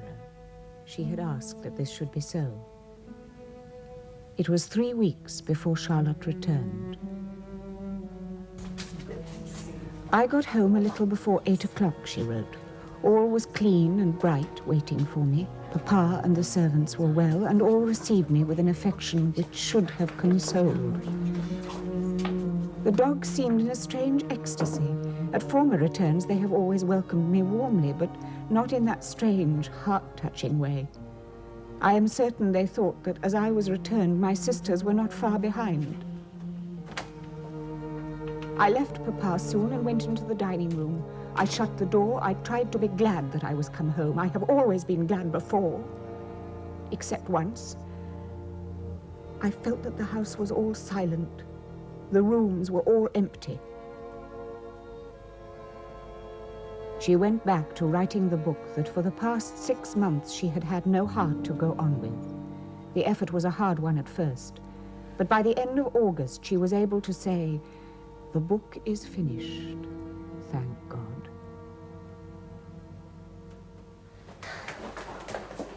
Oh, Miss Brontë, I've heard such news. Have you, Martha? What about? Please, ma'am, you've been and written 2 books. The grandest books that was ever heard of.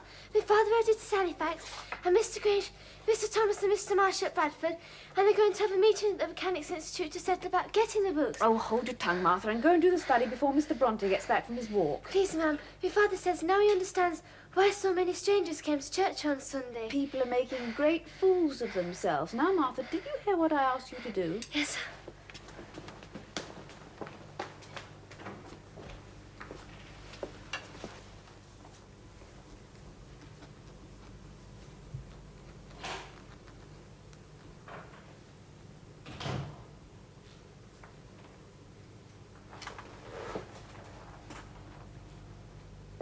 Come in.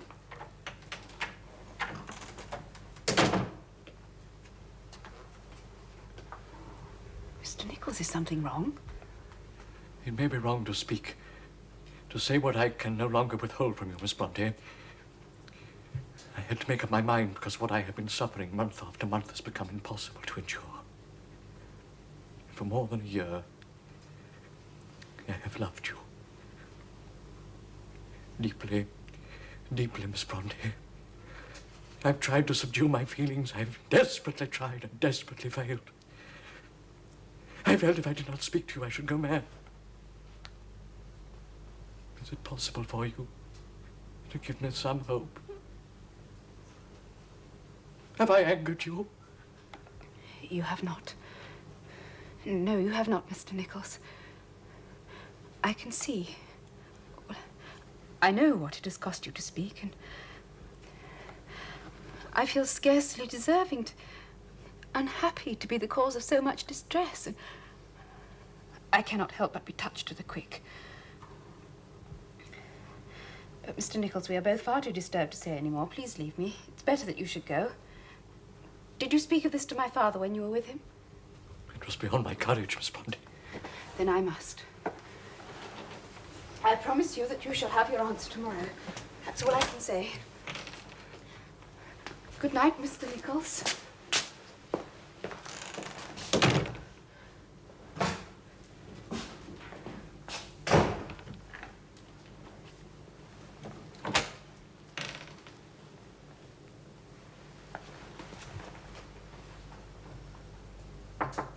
Come here.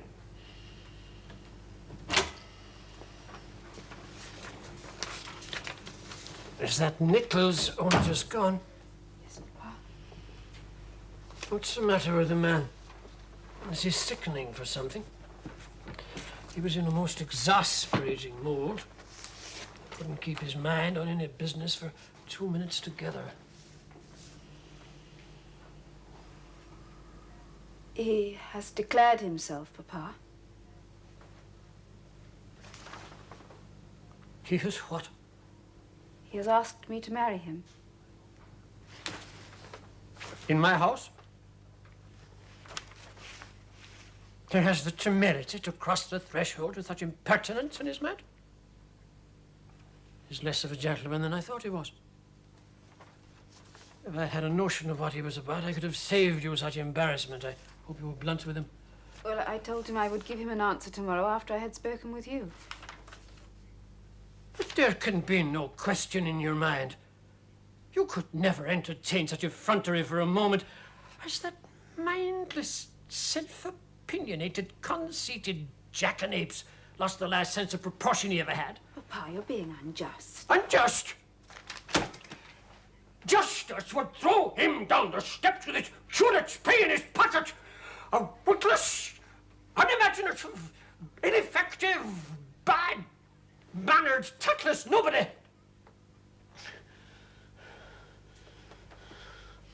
Not even the vision to realize your standing in the world of letters and society. It would be throwing yourself away. I should expect you, if you marry at all, to do it very differently. Very well, Papa. He shall have a distinct refusal tomorrow. Of course. Of course.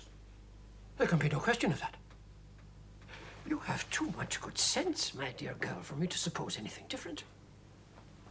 But let's talk no more of this obnoxious subject. How is your new book progressing? I hope before long to hear that it's finished. Dear Nell, I am preparing to go to London this week. I find it quite necessary that I should go to superintend the press, as Mr. Smith seems quite determined not to let the printing go on till I come. Papa wants me to go too, to be out of the way, I suppose. And I am sorry for one other person whom nobody pities but me. Martha is bitter against him. John Brown says he should like to shoot him. They don't understand the nature of his feelings, but I see now what they are. Mr. N is one of those who attach themselves to very few, whose sensations are close and deep, like an underground stream, running strong but in a narrow channel. He continues restless and ill. Dear Nell, without loving him, I don't like to think of him suffering in solitude, and wish him anywhere so that he were happier. He and Papa have never met or spoken yet. Yesterday was a strange sort of day at church. It seems as if I were to be punished for my doubts about the nature and truth of poor Mr. Nichol's regard. Having ventured on Whit Sunday to stop to the sacrament, I got a lesson not to be repeated. He struggled, faltered, then lost command over himself, stood before my eyes and in the sight of all the communicants, white, shaking, voiceless. Papa was not there, thank God. Joseph Redmond spoke some words to him. He made a great effort, but could only with difficulty whisper and falter through the service. I suppose he thought this would be the last time. He goes either this week or the next. You know what's happening over there in parlour? Mr. Nichols is taking leave of master. He told my daddy was coming because he goes off at 6 o'clock in the morning. And we shan't be sorry not to have him glooming and sulking and not eating. Get on with your work, girl. I wouldn't be surprised if we were set to cleaning room, so that Miss Brontë wouldn't have to be in it, so she wouldn't have to see him. You mind your business, Martha, and leave your betters to mind theirs. These are the deeds of the National School, Mr. Brontë. The keys I've left with John Brown. He tells me the man taking my place will be lodging there as I did. There's nothing more, I think, that I should remember. It only remains for me Nicholas, I want you to know that whatever hard words have passed between us, I'm very conscious of the invaluable work you have done in the parish. Indeed, you have accomplished very much. I'm grateful. And I wish you well in your future work. Thank you. Goodbye, Mr.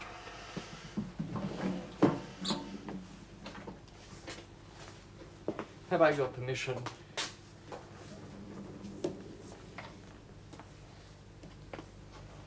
Goodbye.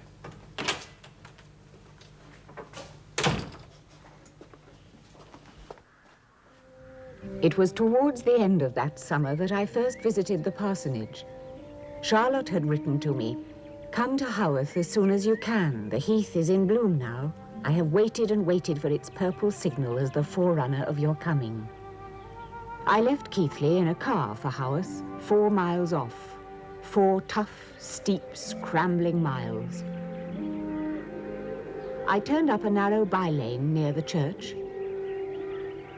past the curate's lodging at the sexton's, past the schoolhouse, up to the parsonage yard door. In I went, half blown back by the wild vehemence of the wind which swept along the narrow gravel walk. I encountered a ruddy, tired-looking man of no great refinement, but I had no time to think of him. Miss Brontë had seen me from the window and welcomed me into her home.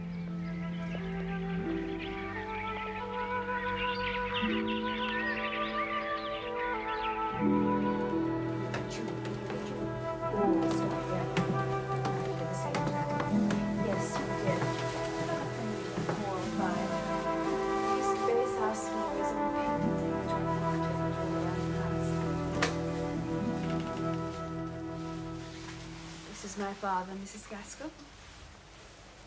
I hope the journey has not overtired you. Not in the least, Mr. Brontë. I travel well. From what my daughter has told me, pray do sit down. And from my reading of your most interesting and commendable literary works, I think that you and Charlotte are congenial spirits. A little of each other's company might, under Providence, be productive of pleasure and profit to you both. We are gregarious beings and cannot always be comfortable alone. No, indeed. Though there are times when one would wish to be. I think you arrived just as a visitor was leaving. He'd written to ask if he could call, on the grounds that he was a patron of authors and of literature. Well, I replied that I would rather not see him, but he came all the same. I hope you showed him the door. He was a most agreeable, good-natured man. I insisted that Charlotte should talk to him.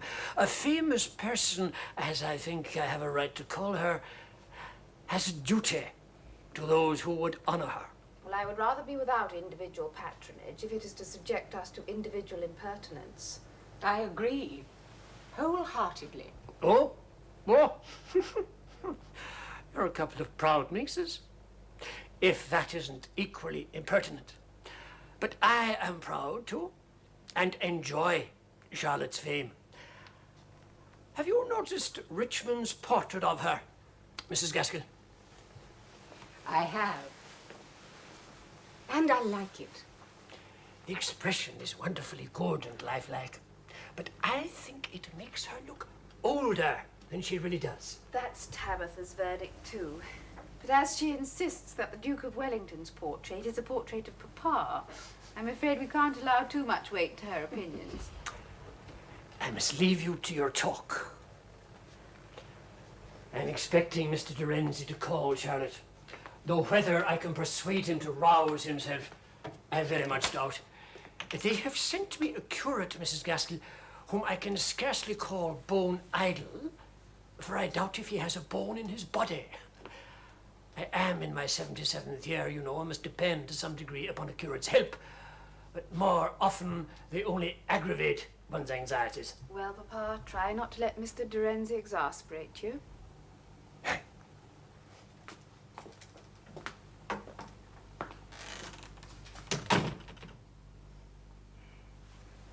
That description of yours in Villette, of the effects of opium, it was exactly what I experienced when it was prescribed to me.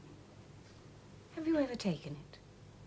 Not a grain in any shape, as far as I know.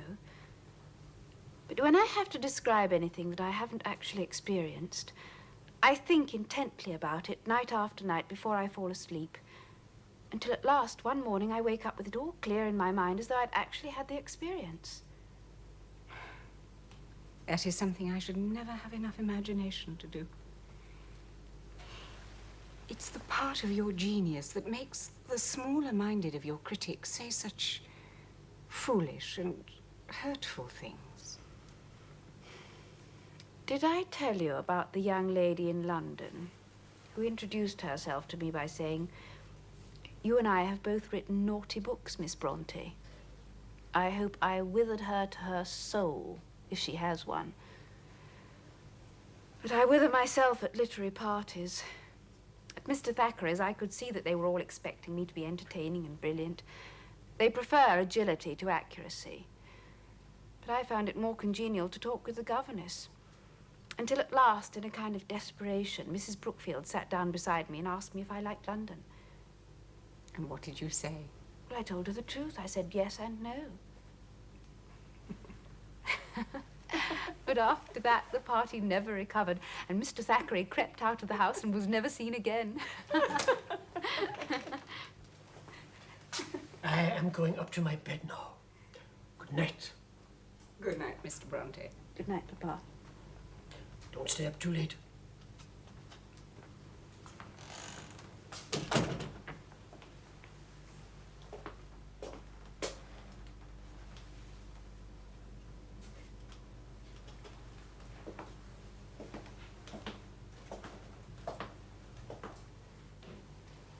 He has never quite lost the feeling, has he, that you are a child to be guided and ruled? Never quite. But that, I suppose, is the way of a man's affection. I believe I'm a little frightened of him. Particularly when I think of that loaded pistol that you say he keeps in his pocket. Well, that's a habit of 40 years, since the days of the Luddite riots. He was very fearless. He took the part of the men against the masters, and vice versa, just as he thought fit and right. Still, I don't like to think of that deadly little pistol sitting down with us to breakfast, or kneeling down to prayers at night. I hope he isn't tempted to level it against the unsatisfactory Mr. de Renzi. You needn't fear. If he would only admit it, he's feeling the loss of Mr. Nichols. What has happened to that poor man? He's taken a curacy near Pontefract. Have you heard from him? Does he still hope on, in spite of everything? Yes, I have heard from him. Well, I tried to do as Papa would want, and I left 6 letters unanswered. But, my dear Mrs. Gaskell, it was like hearing an animal caught in a snare. I couldn't pretend not to hear. There is nothing more crushing than letters left repeatedly unanswered, when a line would make life tolerable. But I must gather my courage and tell Papa what I'm doing.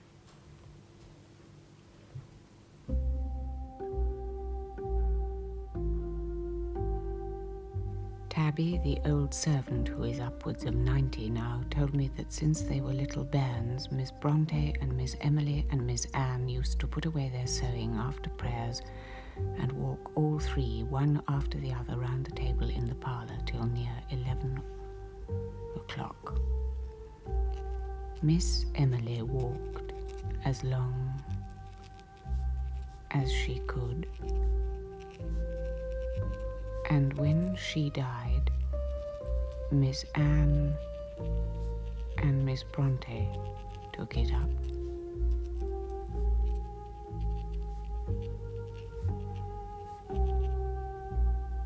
And now my heart aches to hear Miss Brontë walking on alone.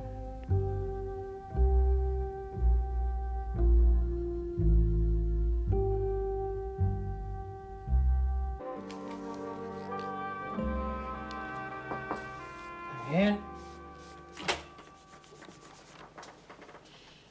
Well, my dear, have you seen Mrs. Gaskell safely on her way? Yes, Papa. The house seems rather bereft. I think she was sorry to go. As I'm sure we both are to lose her. Oh, you're busy. Shall I leave what I have to say to another time? No. These are the criticisms of your last book, which I'm pasting in for safekeeping. Do you know, the Literary Gazette is as good as any author could have the hope to look for? Yes. Well, I ought to be. Indeed, I am very grateful. Well, but I have something very different I want you to hear. It concerns Mr. Nichols. It hurts me to do anything in opposition to your will, Papa, but I felt I couldn't leave his letters forever unanswered when a few lines from me would ease his mind. He has written to you, knowing my objection. The man is not to be trusted.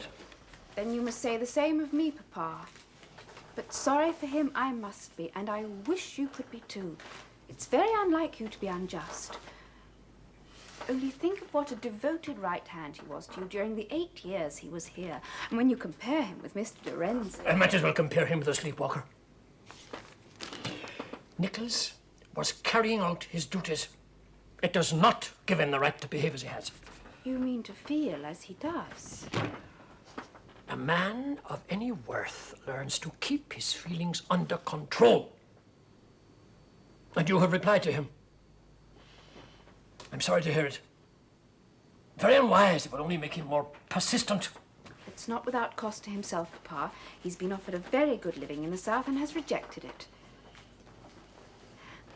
I'm only asking for an opportunity to become better acquainted. In January, he is staying with the Grants at Oxenhope. Now, when he's only a mile away, it would be quite inhuman to ignore him altogether. It is against my wish altogether. Now, he knows it. Hasn't he any respect for himself? He has constancy. At least you must grant him that. I am a grown woman, Papa, and I hope I have judgment. Do I have your permission to improve my knowledge of him?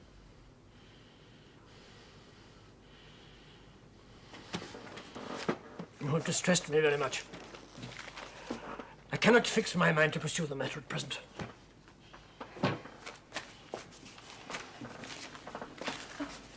call, Papa. Here's Mr. Terenzi coming to try your patience.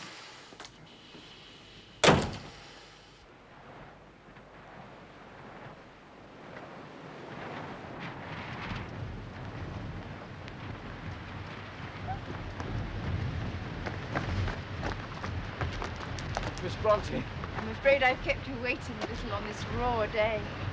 you were exactly the time you promised. I was early and I kept warm with anticipation. Will you let me say how much it means to me to see you? To take your hand? You won't be offended. You've never said or done anything to offend me. You have been patient and forbearing in what I know to have been most trying circumstances. But I'm sure you realize there is still a great obstacle to any better friendship than we already know. I have one message for you. If you care to call tomorrow, Papa says that you may. I hardly like to ask you. He may not receive you very pleasantly. The ice pack groans, you know, before it thaws. Miss Brontë, a lack of perseverance is not one of my feelings. You may wish I were less able in that respect. But however hard it may be, I can never dismiss you from my mind or my heart. There is a great deal you don't know about me, or whether our essential thoughts can ever be in sympathy. I have learned to respect you very much. My one concern is to effect a reconciliation between you and my father. Miss Brontë, you give me such courage. If you stay with the Grants again in April, I hope you will find yourself here under different, easier circumstances. That's all I can venture, but I believe it must be so. Enough for me. Enough for me. You are a man of forgiveness, Mr. Nichols. I value that with all my heart.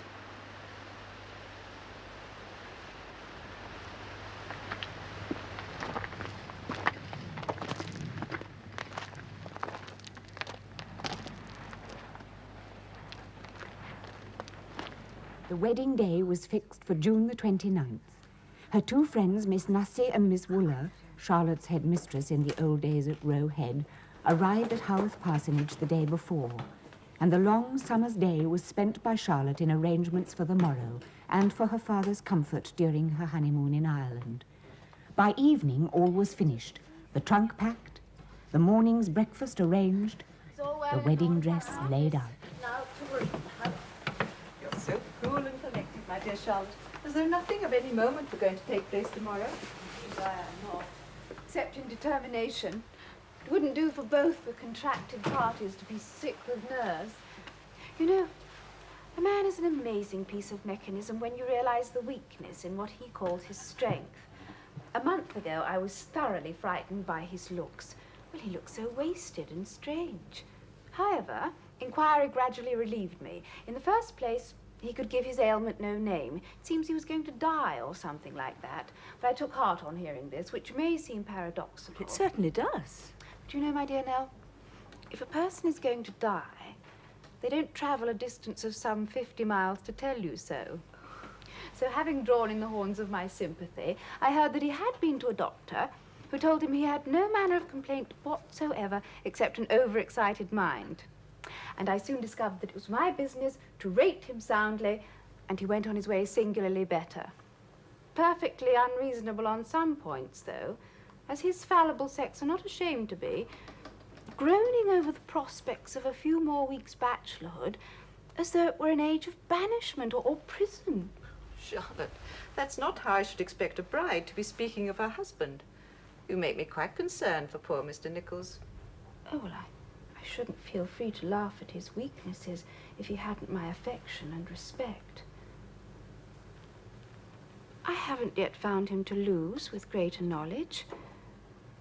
I make no grand discoveries, but occasionally I come across a quiet little nook of character which excites esteem. He is always reliable, truthful, faithful, affectionate, a little unbending, perhaps, but still persuadable.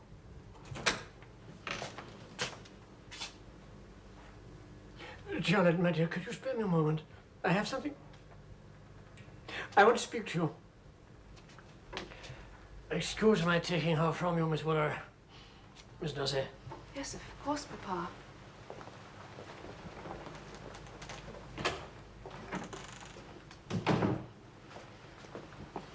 What is it, Papa?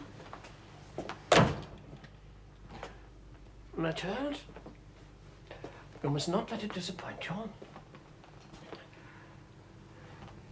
I'm afraid there can be no question of my being in the church tomorrow. Oh, Papa. My dear, I rely upon your understanding. At my age, in my 78th year, one must expect. It could not be gone through with.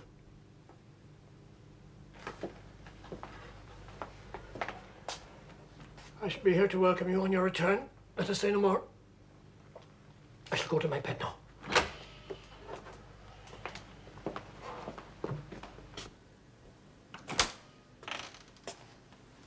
Good night, Miss Wooler. Good night, Miss Nussey. Don't let Charlotte stay up too late. Good night, Mr. Brontë.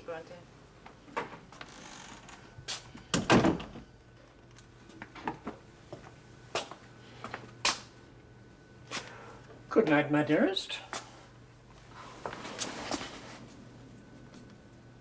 My dear daughter.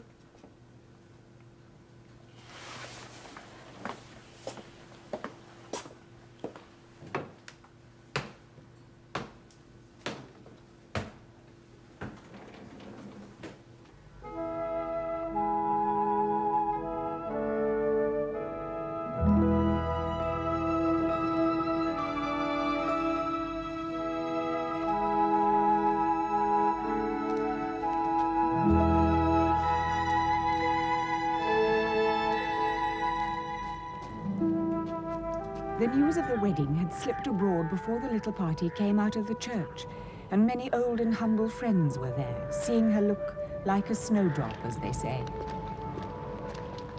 Her dress was white embroidered muslin with a lace mantle and white bonnet trimmed with green ivy leaves, which perhaps might suggest the resemblance to that pale wintry flower. By the time the service was over, Mr. Brontë had recovered his spirits and was indomitably cheerful, even when Charlotte was handed by her husband into the waiting carriage, and they set off on the honeymoon journey to Ireland.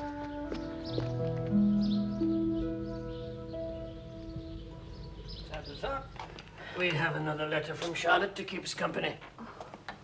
Hey, I've been fretting about her all morning. Her going off over Torsion with such a cold hanging on her. Now, Tabitha, you have forgotten. She told us how the aunt of Mr. Nichols, who brought him up, you know, nursed her with kindness and skill, and she was greatly better. Now, since then, they have toured a great deal of the Irish countryside, and Charlotte has had a very unpleasant adventure, which, by the mercy of Providence, she has come to no harm from. You know it's no Rita going so far. Oh, she has a great spark of courage. Let me read you what she's written. We have been to Killarney. We saw and went through the gap of Dunlow. A sudden glimpse of a very grim phantom came on us in the gap. The guide had warned me to alight from my horse, as the path was now very broken and dangerous. I did not feel afraid and declined. We passed the dangerous part. The horse trembled in every limb and slipped once, but did not fall. Soon after, it was a mare, she started and was very unruly for a minute. However, I kept my seat. My husband went to her head and led her. Suddenly, without any apparent cause, she seemed to go mad. Reared, lunged. I was thrown onto the stones right under her. Arthur, that is Mr. Nichols, did not see that I had fallen. He still held her. When my plight was seen, the struggling creature was let loose. I was lifted off the stones, neither bruised by the fall, nor touched by the mare's hoofs. Of course, the only feeling left was gratitude, for or more sakes than my own. The good Lord preserved her. Hey, but my heart was near stopping.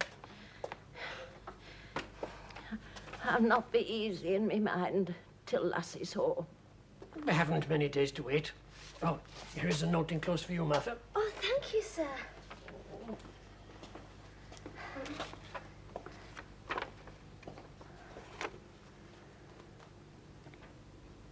Dear Martha, I write a line to tell you that if all be well, we shall come home on Tuesday, August 1st, at about 7 o'clock in the evening. Have things ready for tea, and you had better have a little cold meat as well, as we shall probably get no dinner, and Mr. Nichols will want something.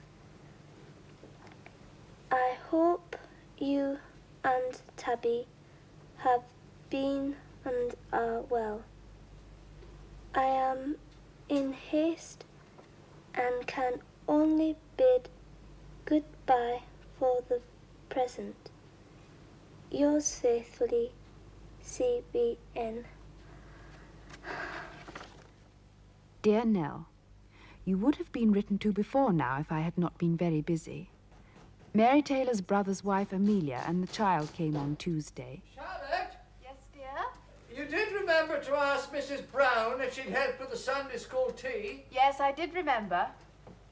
Amelia is really a simpleton in some things, odd and unnatural. Did she say she could? Yes, she can, Arthur. Arthur was much out of patience with her, but she improved on him, I think. Oh, Charlotte, dear. Yes, dear? Remind me to ask old Sowden over to talk over the paddy I'm living. Which day would do? Why not on Monday? Very well. Jot it down in the diary, will you?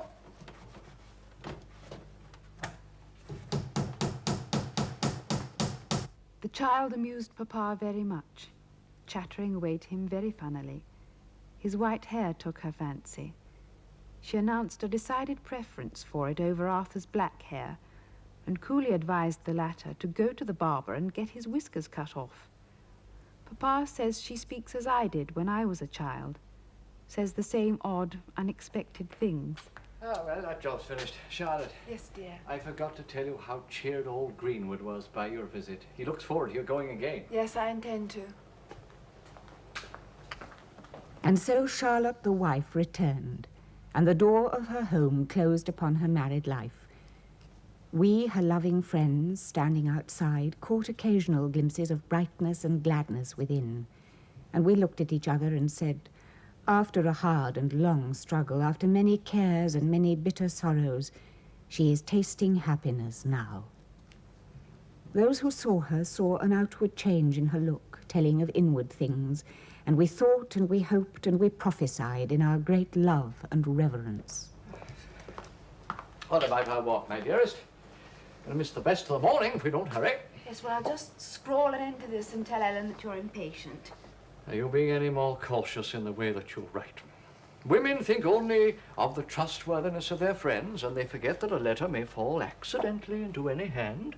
Well, I don't think I've said anything very rash. You've written too freely about Amelia. This kind of letter is as dangerous as Lucifer matches. If Ellen wants to hear from you again, she must write to me, promising to burn what you write to her. Arthur. No wonder men's letters are so uninteresting and uncommunicative. I never quite knew what it was before that made them so. No, I'm very serious. I can see you are, dear boy. And if she promises, will you pledge yourself not to censor what I write? Yes.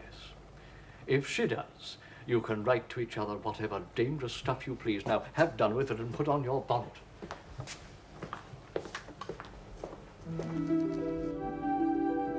They set off, not intending to go far, but though wild and cloudy, it was fair in the morning. When they got about half a mile on the moors, Mr. Nichols suggested the idea of the waterfall. After the melted snow, he said it would be fine. Charlotte had often wished to see it in its winter power, so they walked on. It was fine indeed, a perfect torrent racing over the rocks, white and beautiful. It began to rain while they were watching it, and they returned home under a streaming sky. Her friend and bridesmaid, Ellen, came to pay them a visit in October. I was to have gone also, but I allowed some little obstruction to intervene, to my lasting regret. Then Christmas was upon us, and in the new year of 1855, Charlotte was attacked by sensations of perpetual nausea and ever-recurring faintness. When the doctor was sent for, he assigned a natural cause. A child was on the way. A little patience and all would go right. But the dreadful sickness increased and increased, till the very sight of food occasioned nausea.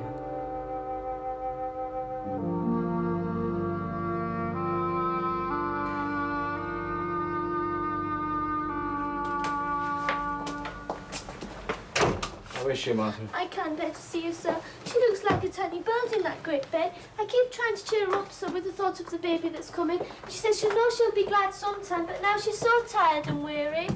Aye, Wren would have starved on what she's eaten these last weeks. My dear, patient, constant Arthur. The tenderest nurse, kindest support, the best earthly comfort that any woman had.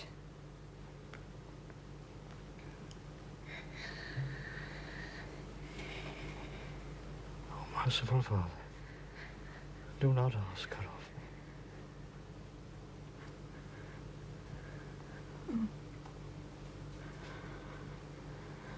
I'm not going to die, am I? They will not separate us. We have been so happy.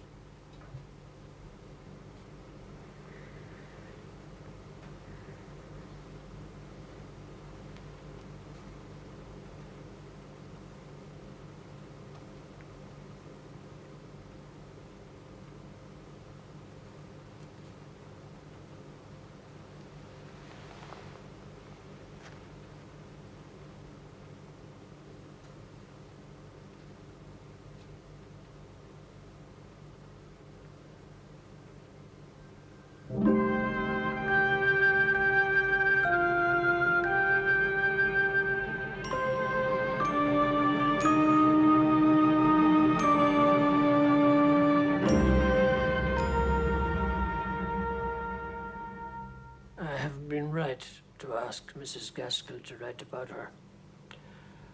Otherwise, all the falsities that are being written by people who never knew her will continue.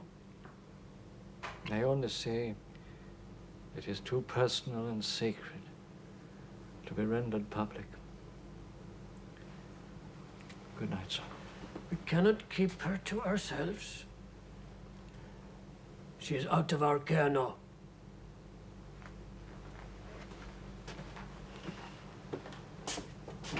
Good night, my son. Nice.